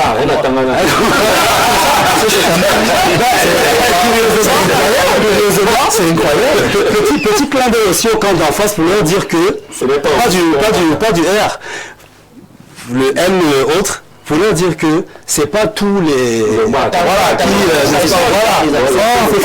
c'est très très faux. Restons dans la logique patriotique, restons dans la logique de la moralité, restons dans la logique de la performance. Voilà. On ne peut pas tous ensemble être assis au sommet de la pyramide. Il faut forcément qu'il y ait quelqu'un assis au sommet, et puis voilà, qu'il y ait des dégradations stratifiées, organisées, disciplinées de tout ça. Descartes, ce que Petit Pierre dit, on entend cela depuis des années. Les gens disent que pour accéder à ces grandes entreprises, il faut être fils d'eux, il faut appartenir à. C'est une vue de l'esprit ou c'est une réalité? Oui, permettez-moi d'abord de vous féliciter d'avoir réorienté, d'avoir recadré les choses, parce que vous savez, quand on a annoncé que la place aux jeunes pour les postes, pour le gouvernement, les directeurs, et voir le Parlement et même les mairies, je vois tous les jeunes en attente. Mais il faut bien qu'on leur explique ceci. Ce n'est pas on qui a annoncé. Le chef d'État. Voilà, c'est une haute autorité. Écoutez, de ce pays. si vous me laissez parler, vous... Allez-y. Je ne suis pas en train de discuter à ce niveau-là. Nous sommes à ce niveau. Vous savez que les gens refusent ces gens. Il faut dire que le président de la Haute-Autorité, la prééminence institutionnelle a dit quand c'est annoncé, par le président. Par le président. Voilà. J'ai vu beaucoup, mais il faut bien recadrer, il faut bien il faut bien réorienter comme vous le faites. Pourquoi? Je m'explique. Il y a 180 députés, 360 mairies, il y a moins de 100 ministères, et on ajoute les sociétés d'État. On ne va pas atteindre 1000 personnes. On ne va pas atteindre 1000 personnes. Pourtant, il y a des millions de jeunes qui veulent du travail, qui veulent alors au moins un travail décent, qui veulent des situations. Alors, si on prend l'espoir de la jeunesse, et on met dans leur imaginaire que quand on va les investir députés, qu'on va les nommer ministres et qu'on va les nommer tous directeurs de société, ça va résoudre leur problème de chômage. Je dis, ce serait leur dire quelque chose qui n'est pas vrai, ce serait leur mentir. Vous voyez ce que je veux dire? Voilà, donc la première chose de l'État, même si elle est respectée à 100% et que 100% des députés, 100% de maires, 100% des ministres, 100% des directeurs soient des jeunes, le problème de chômage jeune va toujours se poser. Donc là-bas, c'est une considération, c'est une représentativité, ça va apporter une dynamique dans la gestion de l'État, mais ça ne va pas résoudre le problème qu'il y a. C'est pour ça que je vous félicite d'avoir dit qu'il y a, pour maintenant, discussion sur comment résoudre le problème du chômage. Et vous apportez un élément de solution qui est les sociétés d'État. Maintenant, même jusque-là, il faut bien expliquer quelque chose aux gens. Les sociétés d'État, c'est vrai, vous avez dit que c'est fait pour le social, mais pas que. On ne va pas dire à une société qui gère les télécommunications, qui gère le pétrole, ou alors qui gère des ressources agricoles et autres, qui sont là seulement pour le social. Non.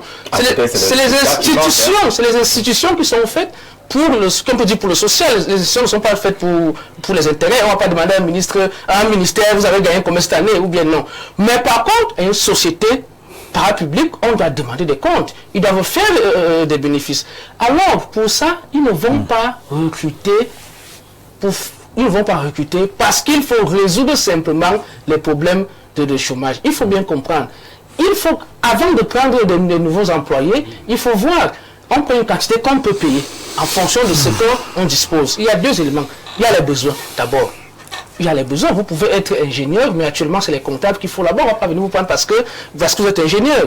Il y a les besoins. Un conseil d'administration siège et décide sur les profils dont on a besoin. Il y a les besoins d'abord.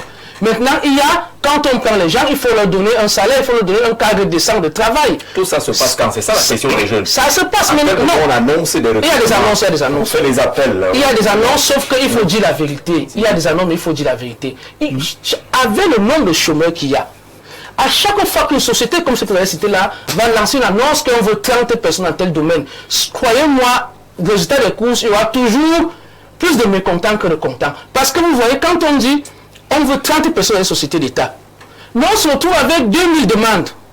Quand même, vous savez que... Non, écoutez, ça ne dérange pas, je vous explique ceci. Oui. Si on veut 30 personnes, et maintenant il y a 2000 demandes, ça veut dire que nous sommes sûrs qu'il y aura 1970 mécontents. Parce que ce qu'on met dans la tête, c'est quoi? Parce que en Chine, on dit que lorsqu'on veut recruter un délégué provincial, on lance l'appel à candidature. C'est ce qui se passe. Qu'une seule personne. C'est connu. Un confrère ivoirien de demander à ces autorités chinoises, à vous gérer les échoués, comment il dit, dans votre question, il y a la réponse. Vous avez dit échouer. Voilà. Chacun sait son comptant. Ça, on va d'abord voir les comptants que vous allez créer. Il y a des comptants, mais on recrute tous les jours. Vous avez parlé de Camtel. C'est un bon exemple, puisqu'il n'y a pas 2 semaines. Vous êtes plus informés que moi. Allez sur la toile, quoi que le lot fait encore là. Ils ont lancé le recrutement, peut-être ils sont sortis de dossier. Mais je vous dis, on doit résoudre le problème de chômage autrement. Les sociétés d'État peuvent absorber une quantité, mais elle sera toujours moindre. C'est pour ça que vous voyez, les chefs d'État ne disent pas, c'est pas pour rien qu'ils parlent beaucoup d'entrepreneuriat. Parce que l'entrepreneuriat peut absorber bien plus rapidement et bien plus facilement que ces sociétés d'État-là. Parce que la quantité des sociétés d'État ne vont pas recruter parce qu'il faut résoudre, parce qu'il faut réduire le chômage. Une société qui recrute parce qu'il faut réduire le chômage court à sa perte, c'est impossible. Le nombre, et on fait les besoins et on fait ce qu'on peut payer. Et le nombre là est toujours très et extrêmement inférieur au nombre de jeunes qualifiés qu'il y a au Cameroun. D'accord, mais la question des jeunes, lui David Lobé, est celle de constater une certaine opacité, peut-être que Camtel a communiqué, mais de façon globale, les jeunes se demandent pourquoi l'information ne circule pas. Jean-Jacques, je présume qu'il y a une corrélation entre le thème posé sur la table et le discours du président à la jeunesse du 11 février dernier.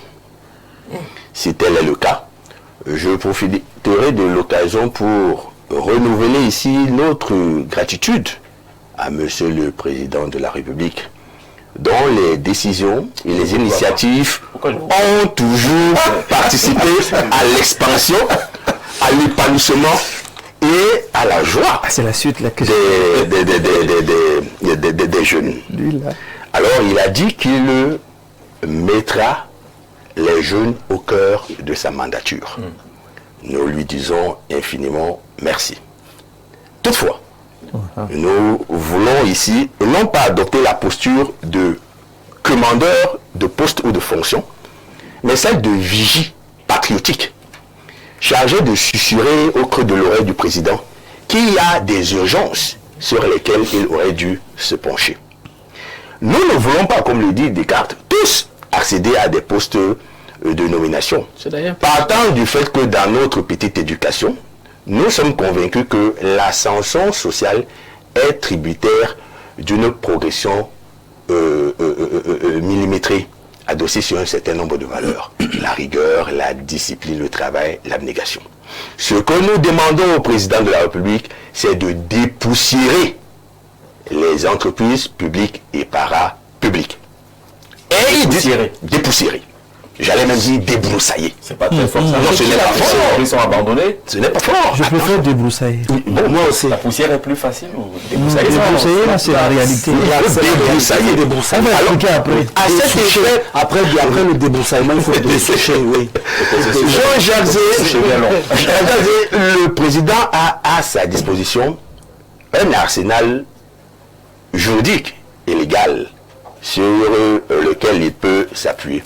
Notamment les dispositions qui régissent l'organisation et le fonctionnement des entreprises publiques et parapubliques. Alors lorsque vous allez farfouiller cet univers, il y a une des dispositions qui porte sur le bail des directeurs généraux à la tête de ces entreprises. On nous dit clairement là-bas que ce bail est de 3 ans renouvelable 2 fois.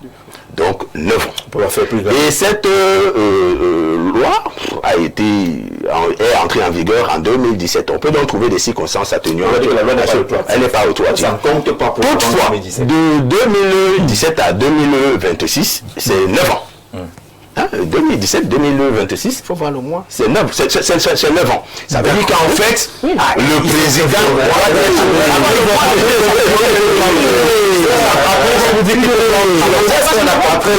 je vais convoquer la réalisation. Qu'est-ce qu'on a comme cliché de cette situation au niveau des entreprises d'État? Il y a des véritables records. Est-ce qu'on a ce tableau-là où là on est dans les entreprises qu'on ne connaît même pas beaucoup, mais qui existent. Utava, moi je ne savais pas que ça existait. Le FNE, là c'est un recordman. 35 ans, oui. Pratiquement. Ousmane Moussa, 26 ans. À l'agence d'électrification rurale, 26 ans. Oui. Madame Bernadette Françoise Mbaga, 26 ans au Bucrem. Donc nous assistons donc à une totémisation de certains dirigeants à la tête d'entreprise. Alors on a notre recordman, Adolphe Moudiki. Non, Adolphe Moudiki, lui, il n'est plus administrateur, directeur général. Il est quasiment... Vous n'avez pas relevé. Non, il est devenu propriétaire bailleur. Propriétaire bailleur de la SNH. Chernana, 24 ans à la tête de la SOPK, le temps passe vite. Yawa Issatou, 23 ans à la SNI. Ceux qui disent qu'ils n'ont pas encore joué, Alex Malon à 18 ans, à l'UQAM dit qu'il n'a pas encore joué. Théodore Sangou, 17 ans, à EDC. Thomas Onasuma, du côté de RDC, c'est pas également très beaucoup selon la lecture de certains qui disent qu'il faut compter les mois et les jours avant d'arriver à cela. Ça veut dire qu'en réalité il y a de la place. Et il y a de la place. On respecte là. Là on a fait un inventaire qui nous a été facilité ici par le professeur Buolé. C'est quasiment 22 ou 23 entreprises qui peuvent être libérées. Je ne voulais pas dire défricher ou libérer, ça y est. Alors, à quoi assiste-t-on ici? La routine de ces responsables qui finit par installer une sclérose. La sclérose aboutit à l'inertie et finalement la société devient improductive. Parce que les mêmes réflexes sont répétés. Quelle que soit l'ingéniosité, la prodigiosité, le talent d'un directeur général, lorsque sa longévité devient interminable à la tête d'une institution, cela a un impact négatif. Alors nous renouvelons ici. Ce recrutement pourrait être problématique. Bien évidemment. Ça ne plus des aspects de performance. Oui, le clientélisme s'installe. Surtout que la plupart sont devenus à la fois chefs au village et il y a d'autres obligations qui sont nées. Entre-temps, les enfants ont grandi et on les recrute. Donc on ne va pas chercher. Alors, nous redisons ici au président de la République qu'il a fort à faire. Il faut procéder à un renouvellement du personnel à la tête de ces entreprises. Ça devrait donc prendre du temps. Hein. Ça ne devrait pas prendre du temps. Non. Parce que si le président ne le fait pas, nous, la jeunesse, pourrions interpréter son attentisme comme une illégalité. Parce que dans le cas d'espèce, la loi, elle est claire. Et dans la logique du management, tout ce qui se passe là est en porte-à-faux avec les perceptions modernes de ce management. Jean-Jacques Zé, lorsque vous entendez ou lorsque vous lisez là, SNH, administrateur directeur général, 36 ans. 33. 33, 36 ans, il n'y a rien de plus. Non, c'est 33. Vous êtes frappé, de toute façon, quand même, c'est Jean-Jacques Zé, vous êtes frappé des fois. Moi, je comprends. Non, c'est 33. Moi, je comprends l'attitude de Descartes. Il est apparenté au démolisseur du pays. Parce que c'est ton parti, hein, il faut rappeler que c'est ton parti politique. C'est vous qui êtes au pouvoir. Je suis très fier de ça. Voilà, c'est vous qui êtes au pouvoir. Et tout le bilan catastrophique, allez plutôt murmurer qui est celui du Cameroun, est imputable à votre niveau de management.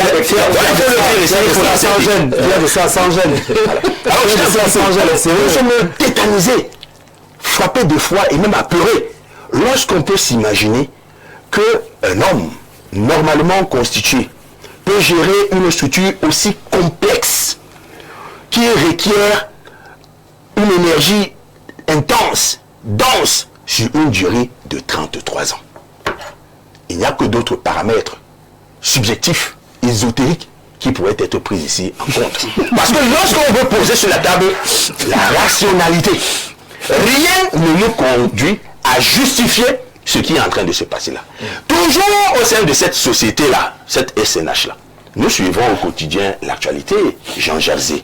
Nous avons constaté qu'il y avait comme un passage de témoins. Un glissement de pouvoir. Un glissement de pouvoir. Sous l'oreille. Entre le patron, régulièrement nommé par le chef d'État, et certaines personnes. D'ailleurs, on a vu ces personnes représenter cette structure en des circonstances solennelles. Je vous rappelle que ces personnes n'occupaient pas les fonctions secondaires ou subsidiaires directes. Et ces fonctions ont même été renforcées. On va avancer dans cette affaire-là. Alors, le sujet de savoir si ceux qui murmurent à l'oreille du président ne peuvent pas lui dire que si c'est compliqué au niveau des ministères, il y a des gens qui ne devraient même pas se plaindre si on les enlève, parce qu'ils ont 30 ans passé là-bas. Bonsoir, monsieur Jean-Jacques, et au panel. Je remarque juste le siège au milieu de votre droite. Moi, je ne comprends plus. Le siège au milieu de votre droite est réservé à la démagogie. Merci. Du mauvais côté de l'écran.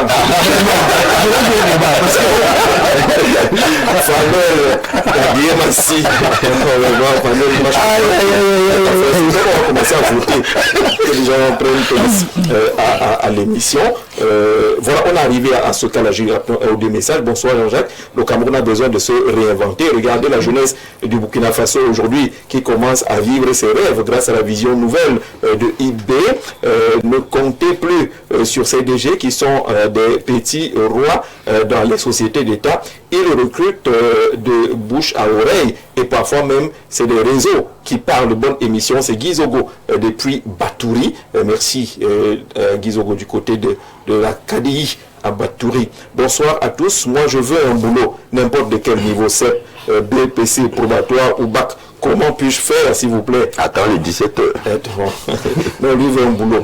Lui veut aller travailler. C'est pas compliqué. Bonsoir également aux panélistes sur le plateau. Bonsoir Gisèle, le professeur, le président de la République, son Excellence Paul Biya, a promis de confier la gestion des sociétés d'État aux jeunes, même si le recrutement des jeunes dans les dites sociétés relève pratiquement d'un miracle pour compenser les frustrations issues des pratiques peu orthodoxes lors des recrutements dans les sociétés d'État et autres. Le président de la République, son excellence Paul Biya, doit harmoniser à 65 ans l'âge de départ à la retraite. Il y a des Camerounais qui trouvent le travail à 45 ans pour un départ à la retraite à 60 ans. Ils ont séché pendant longtemps les cheveux blancs. Lorsqu'ils finissent par trouver, ils ont 10 ans seulement pour aller à la retraite. En 15 ans, il est difficile pour un jeune qui a commencé le travail à 45 ans de préparer une retraite noble. Le président de la République à 93 ans assume encore les hautes fonctions avec maestria et lucidité. Merci Patrick pour ce message qui aborde un autre aspect de la question. Alors on reste sur cet aspect au niveau des sociétés d'État. Le professeur Biolay nous a servi un tableau qui est abondamment partagé aujourd'hui. C'est des places qui pourraient être celles des jeunes. Si vous allez rencontrer un DG qui a 33 ans à la tête de cette structure, vous remplissez l'audience, vous écrivez Jean-Jacques Zé, journaliste, il ne vous connaît pas. Il ne vous connaît pas. Il connaît Charles Ndongo. Il ne vous connaît pas. En fait. Et ça devient compliqué dans la communication. Même si vous voulez proposer quelque chose, ça devient compliqué. Et effectivement, Jean-Jacques, parce qu'on a, comme j'ai dit, il y a beaucoup qui sont là depuis l'après-colonisation et depuis la période de post-indépendant. Et ça complique les choses, ils ne comprennent plus le nouveau fonctionnement de la société, ils ne comprennent plus comment les choses vont. Vous allez voir, comme on le dit, presque beaucoup n'ont pas de réseaux sociaux, ils ne sont pas sur les réseaux sociaux, ils ne veulent même pas être... Ils s'en vantent même d'ailleurs. Oui, que c'est un danger. Et même s'instruire même pour se régénérer.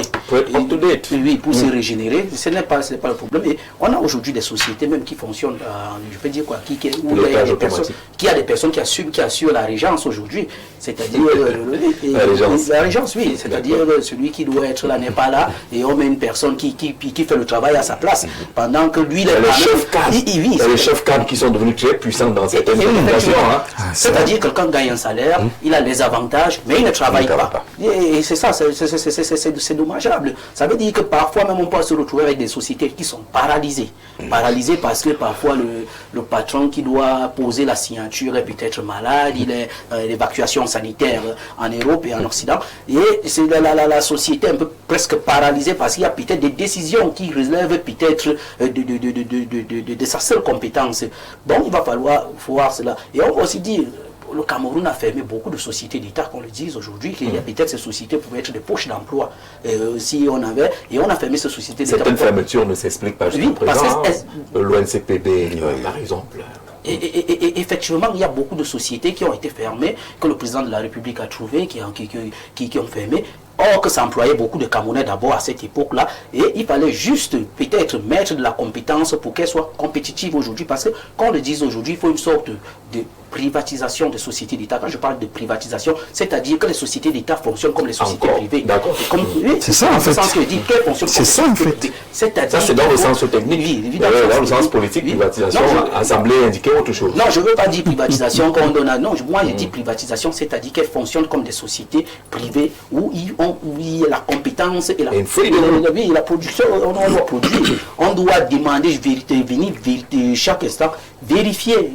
La société nous a rapporté combien. Plus de sociétés qu'on va, comme Cameco, où on met de l'argent constamment, l'argent des impôts va à l'intérieur, mais on ne voit pas parfois, comme quelqu'un avait dit, que tout décolle là-bas, sauf les avions, et on n'arrive même plus à servir, même, c'est-à-dire Cameco qui partait même partout en Afrique, n'arrive même plus à servir, même le Cameroun a desservi les villes camerounaises. Bon, il va falloir voir cela. Et au niveau des recrutements, comme on le dit, parfois quand on vient même mettre un avis de recrutement, on a dit à recruter. Ouais. On sait déjà ce qu'on a fait. Ça se le fait dans quelques jours. Il faut juste vous informer on a quand même organisé une séance de recrutement, mais généralement c'est de bouche à oreille. Il faut avoir un tonton qui est à l'intérieur. Il faut être le beau. Qui a déjà appelé. Il faut être le beau. Il faut être le beau. Il faut être ceci, cela pour qu'on vous appelle. Parce que oui, on peut aussi prendre quelqu'un venant d'une famille qui n'a pas un grand nom, mais il faut peut-être que... Il faut toujours un pont. Il faut un pont, il faut peut-être que ce soit...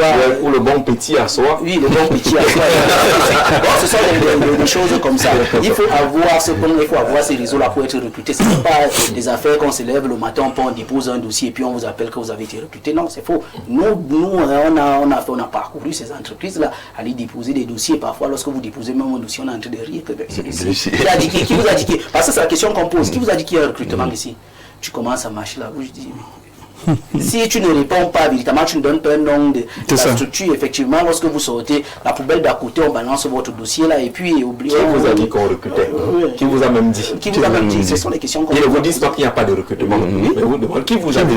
C'est la question à laquelle vous devez répondre. Même parfois, dans l'oral de beaucoup de concours ici au Cameroun, on veut savoir comment vous êtes venu, qui est derrière vous. Moi, je peux le dire, moi j'ai subi cela à l'ENAM, à l'oral. Bon, il y a quand même une question subliminale qu'on vous pose, vous comprenez que vous devez donner une réponse pour réussir. Et comme mon frère l'a si bien dit, ce n'est pas que les Atiba qui réussissent, parce que moi, Atiba, j'avais peut-être échoué, il y avait d'autres noms qui sortaient d'autres contrées qui ont réussi. Qu'on le dise au Cameroun, c'est une affaire de réseau, pas une affaire de tribu pour réussir au concours.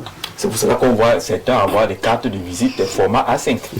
Vraiment, membre du comité central, membre du comité de pilotage, chef du village, presbyte, Chabi, tout cela est dedans. Lorsqu'on aggrave quand même sur un dossier, ça avance. Ça pèse de ce côté-là. On là exactement les dénonciations des jeunes au Cameroun en espérant qu'on nous écoute du côté des Toudis.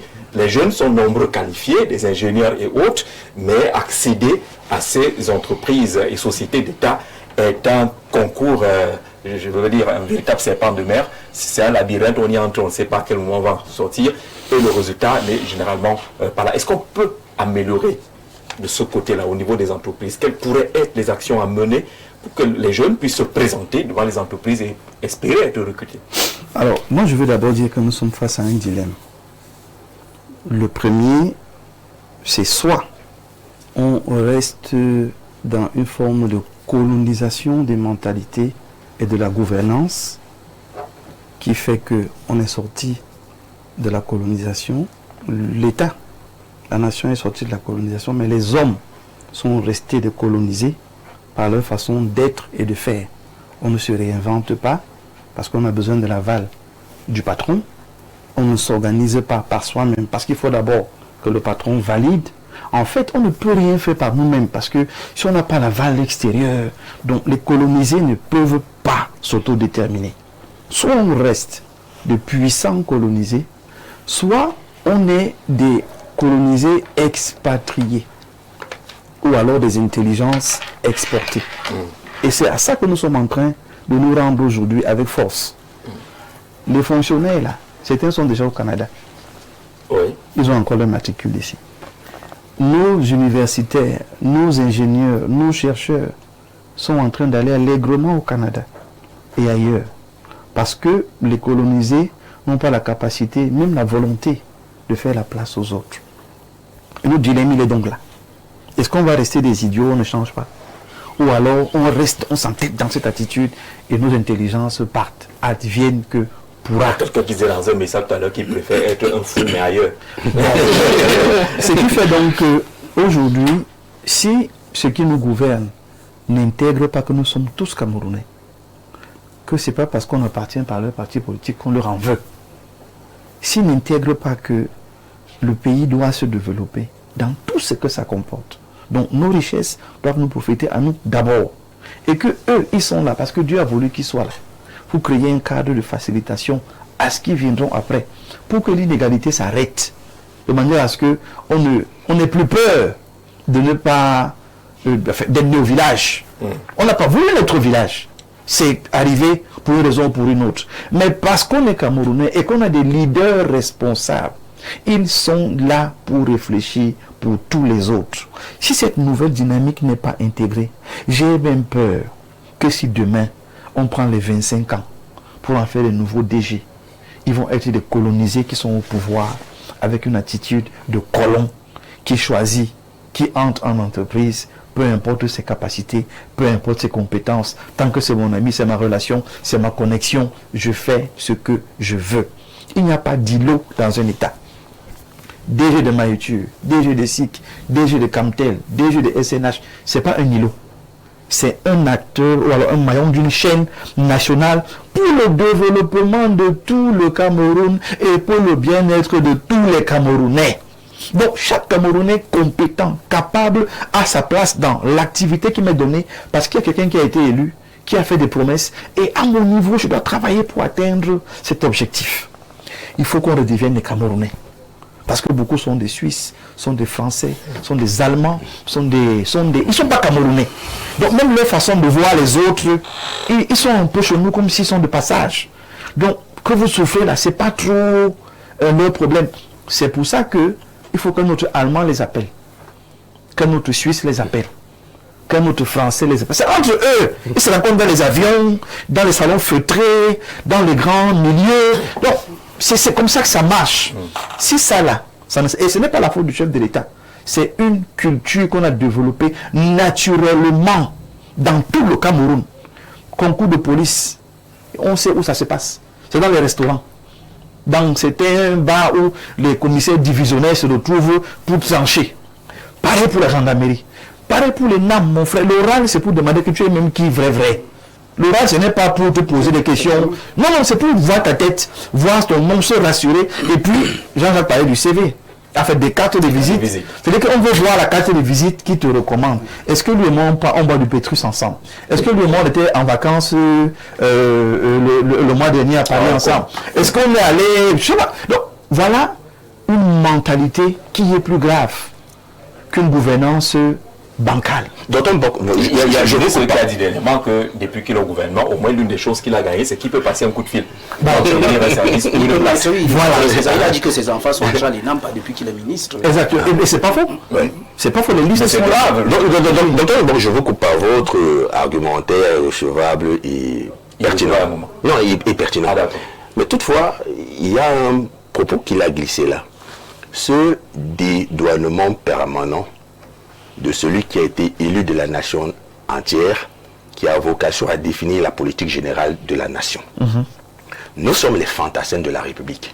Nous avons décidé de nous départir de la flagornerie et de tenir le discours de la vérité. On est d'accord. Si nous devons tenir le discours de la vérité, il faudrait que nous rappelions à notre président que sa stature, son âge, sa longévité au pouvoir devraient la franchir d'un certain nombre d'hésitations et de peurs. Il peut briser les chaînes de cet attachement colonial. Il peut à sa guise orienter souverainement, mais surtout de façon avantageuse, le pays sur telle ou telle voie. Alors il y a un gros français qui est très souvent employé là, je veux dire en termes de gestion d'entreprise, vous parlez de privatisation, nationalisation. De notre point de vue, tout cela nous indiffère, hein. Ce sont des mots ronronnants. Le plus important, c'est de choisir des personnes compétentes et de leur assigner des feuilles de route. Prenons un cas pratique, la Camtel. Comment vous pouvez intégrer que l'univers de la téléphonie mobile soit caporalisé par deux multinationales, alors que nous avons une entreprise qui devrait faire notre fierté en termes de souveraineté? À quoi sert la Camtel dans ce pays? C'est un bailleur. Bon.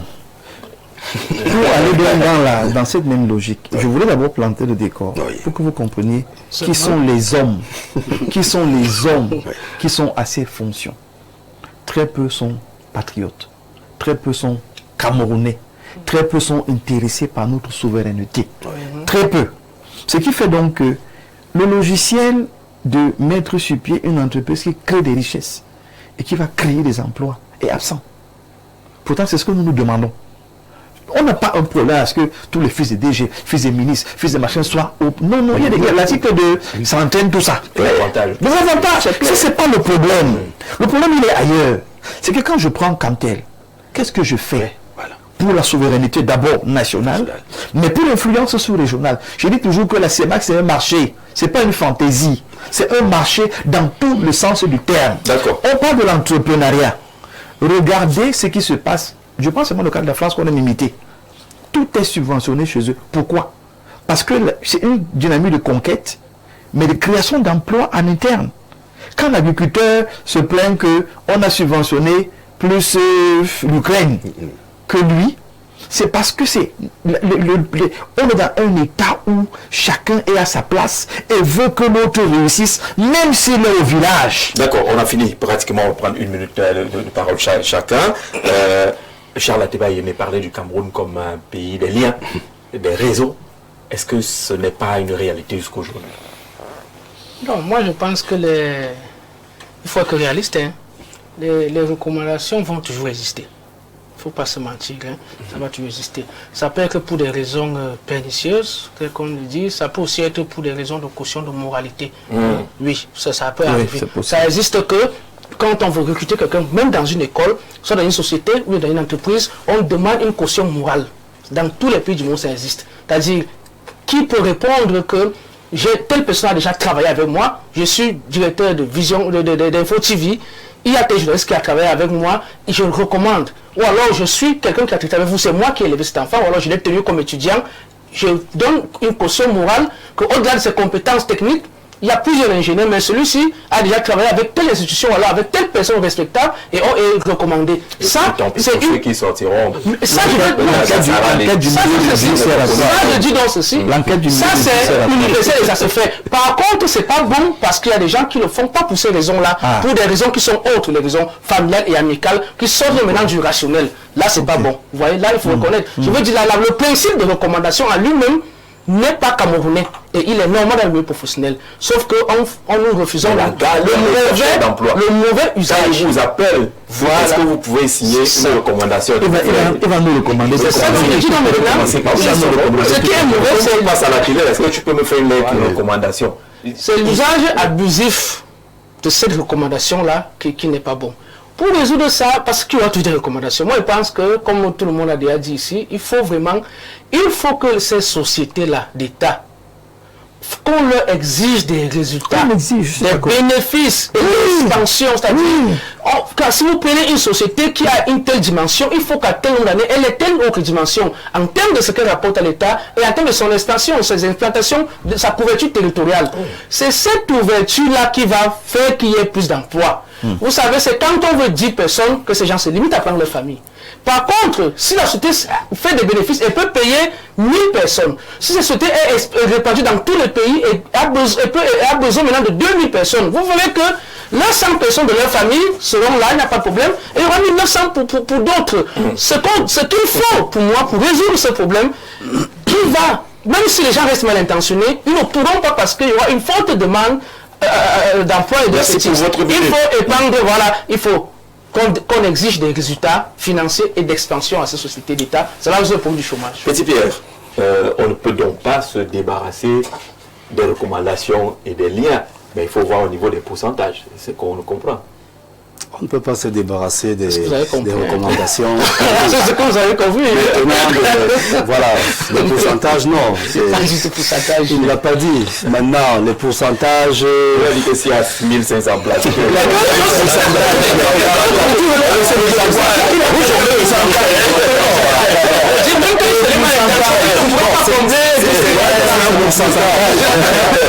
Pourcentage dans le sens un peu plus sérieux. Le Cameroun, c'est notre pays. Ouais. Et dans ma minute de parole, je vais plus m'appesantir sur le côté patriotique, sur le côté humain, sur le côté amour. Patriotisme, amour, c'est pareil. Et que vraiment, laissons les choses de la cuisine. Hein? Laissons les choses de la chambre. Laissons les choses des oreillers. Occupons-nous. C'est pas facile. C'est pas facile. Non, c'est pas facile parce que nous ne sommes des oreillers et autres, mais vraiment. Qui habite même chez toi. Parce que en face, quand on regarde ce qui est en train de se construire en face, quand je dis en face, c'est en face des océans. Les pays des membres du G20, les BRICS, avec tous les efforts que nous, au Cameroun, nous sommes en train de faire, je vais pas citer, pour pas que je sois taxé de ci ou de ça, il faut que je fasse attention avec ce que je vais dire, ça m'engage personnellement. D'accord. Restons patriotiques. Il y a des choses qui se font, ça peut faire rire en interne, mais ça fait plaisir en externe. En externe, on nous voit comme un champ. En interne... Un champ comme plantation? Un champ, c'est-à-dire que l'Afrique, on sait, c'est une cave, c'est une plantation. C'est-à-dire que, donc, soyons conscients de cela. Je n'ai pas un problème avec mon frère de l'Ouest, je n'ai pas un problème avec mon frère du Nord, je n'ai pas un problème avec mon frère du Centre. Et nous, les Africains, quand on regarde l'Empire du Mali à l'époque, on sait, avec ceux qui sont un peu culturels, les Blancs, c'est des menteurs, c'est des manipulateurs, sans être racistes. Donc, regardons-nous, mirons-nous, et soyons conscients de cela. D'accord. Esaïe, en 1 minute. Oui, ce que moi, je voulais un peu dire d'autant, c'est que ce qui se passe, c'est pas de façon naturelle, c'est que c'est des choses qui ont été construites.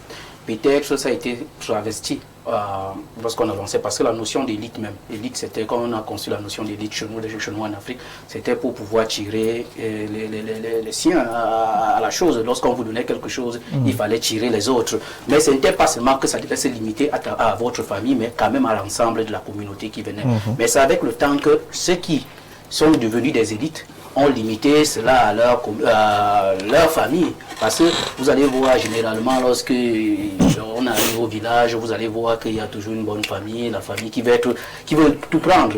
Et c'est ce qui s'est un peu passé. Et vous allez aussi voir, monsieur, aujourd'hui c'est même pas facile qu'on le dise au Cameroun, il va aussi falloir reparamétrer la pensée des Camerounais. Parce que, monsieur, lorsqu'on vous donne un poste, tout le village sait que monsieur a un poste, il faut qu'il nous recrute. Si vous ne recrutez pas, lorsque vous arrivez au village, on va dire, le type là, il fait quoi? Il ne fait rien pour le village. Ils ont dansé et chanté. Il ne fait rien pour le village. La vie va changer, mon frère est en haut. On doit sortir de cette notion où l'élite devait recruter tous les gens du village, mais qu'on est déjà passé dans un état-nation où on recrute les plus compétents. Ce qui peut faire grandir l'entreprise, ce qui peut créer la richesse pour que tous les Camerounais bénéficient de cela. Parce que vous voyez, généralement, on veut recruter un frère du village qui vient s'asseoir tous les jours au bureau, ne fait rien, personne ne doit crier. C'est lui qui bloque les audiences. Oui, c'est lui qui a un problème. Vraiment, pour entrer dans le bureau, là, vous dites, si vous ne connaissez pas, c'est compliqué. Il faut savoir ce qu'on appelle plus compris dans une société. Et effectivement, c'est celui qui a eu la plus grande note à l'école. Non, on a terminé, on est allé plus loin que le temps. J'aurais voulu dire quelque chose.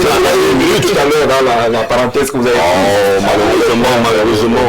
Oui, vous n'avez plus mon temps.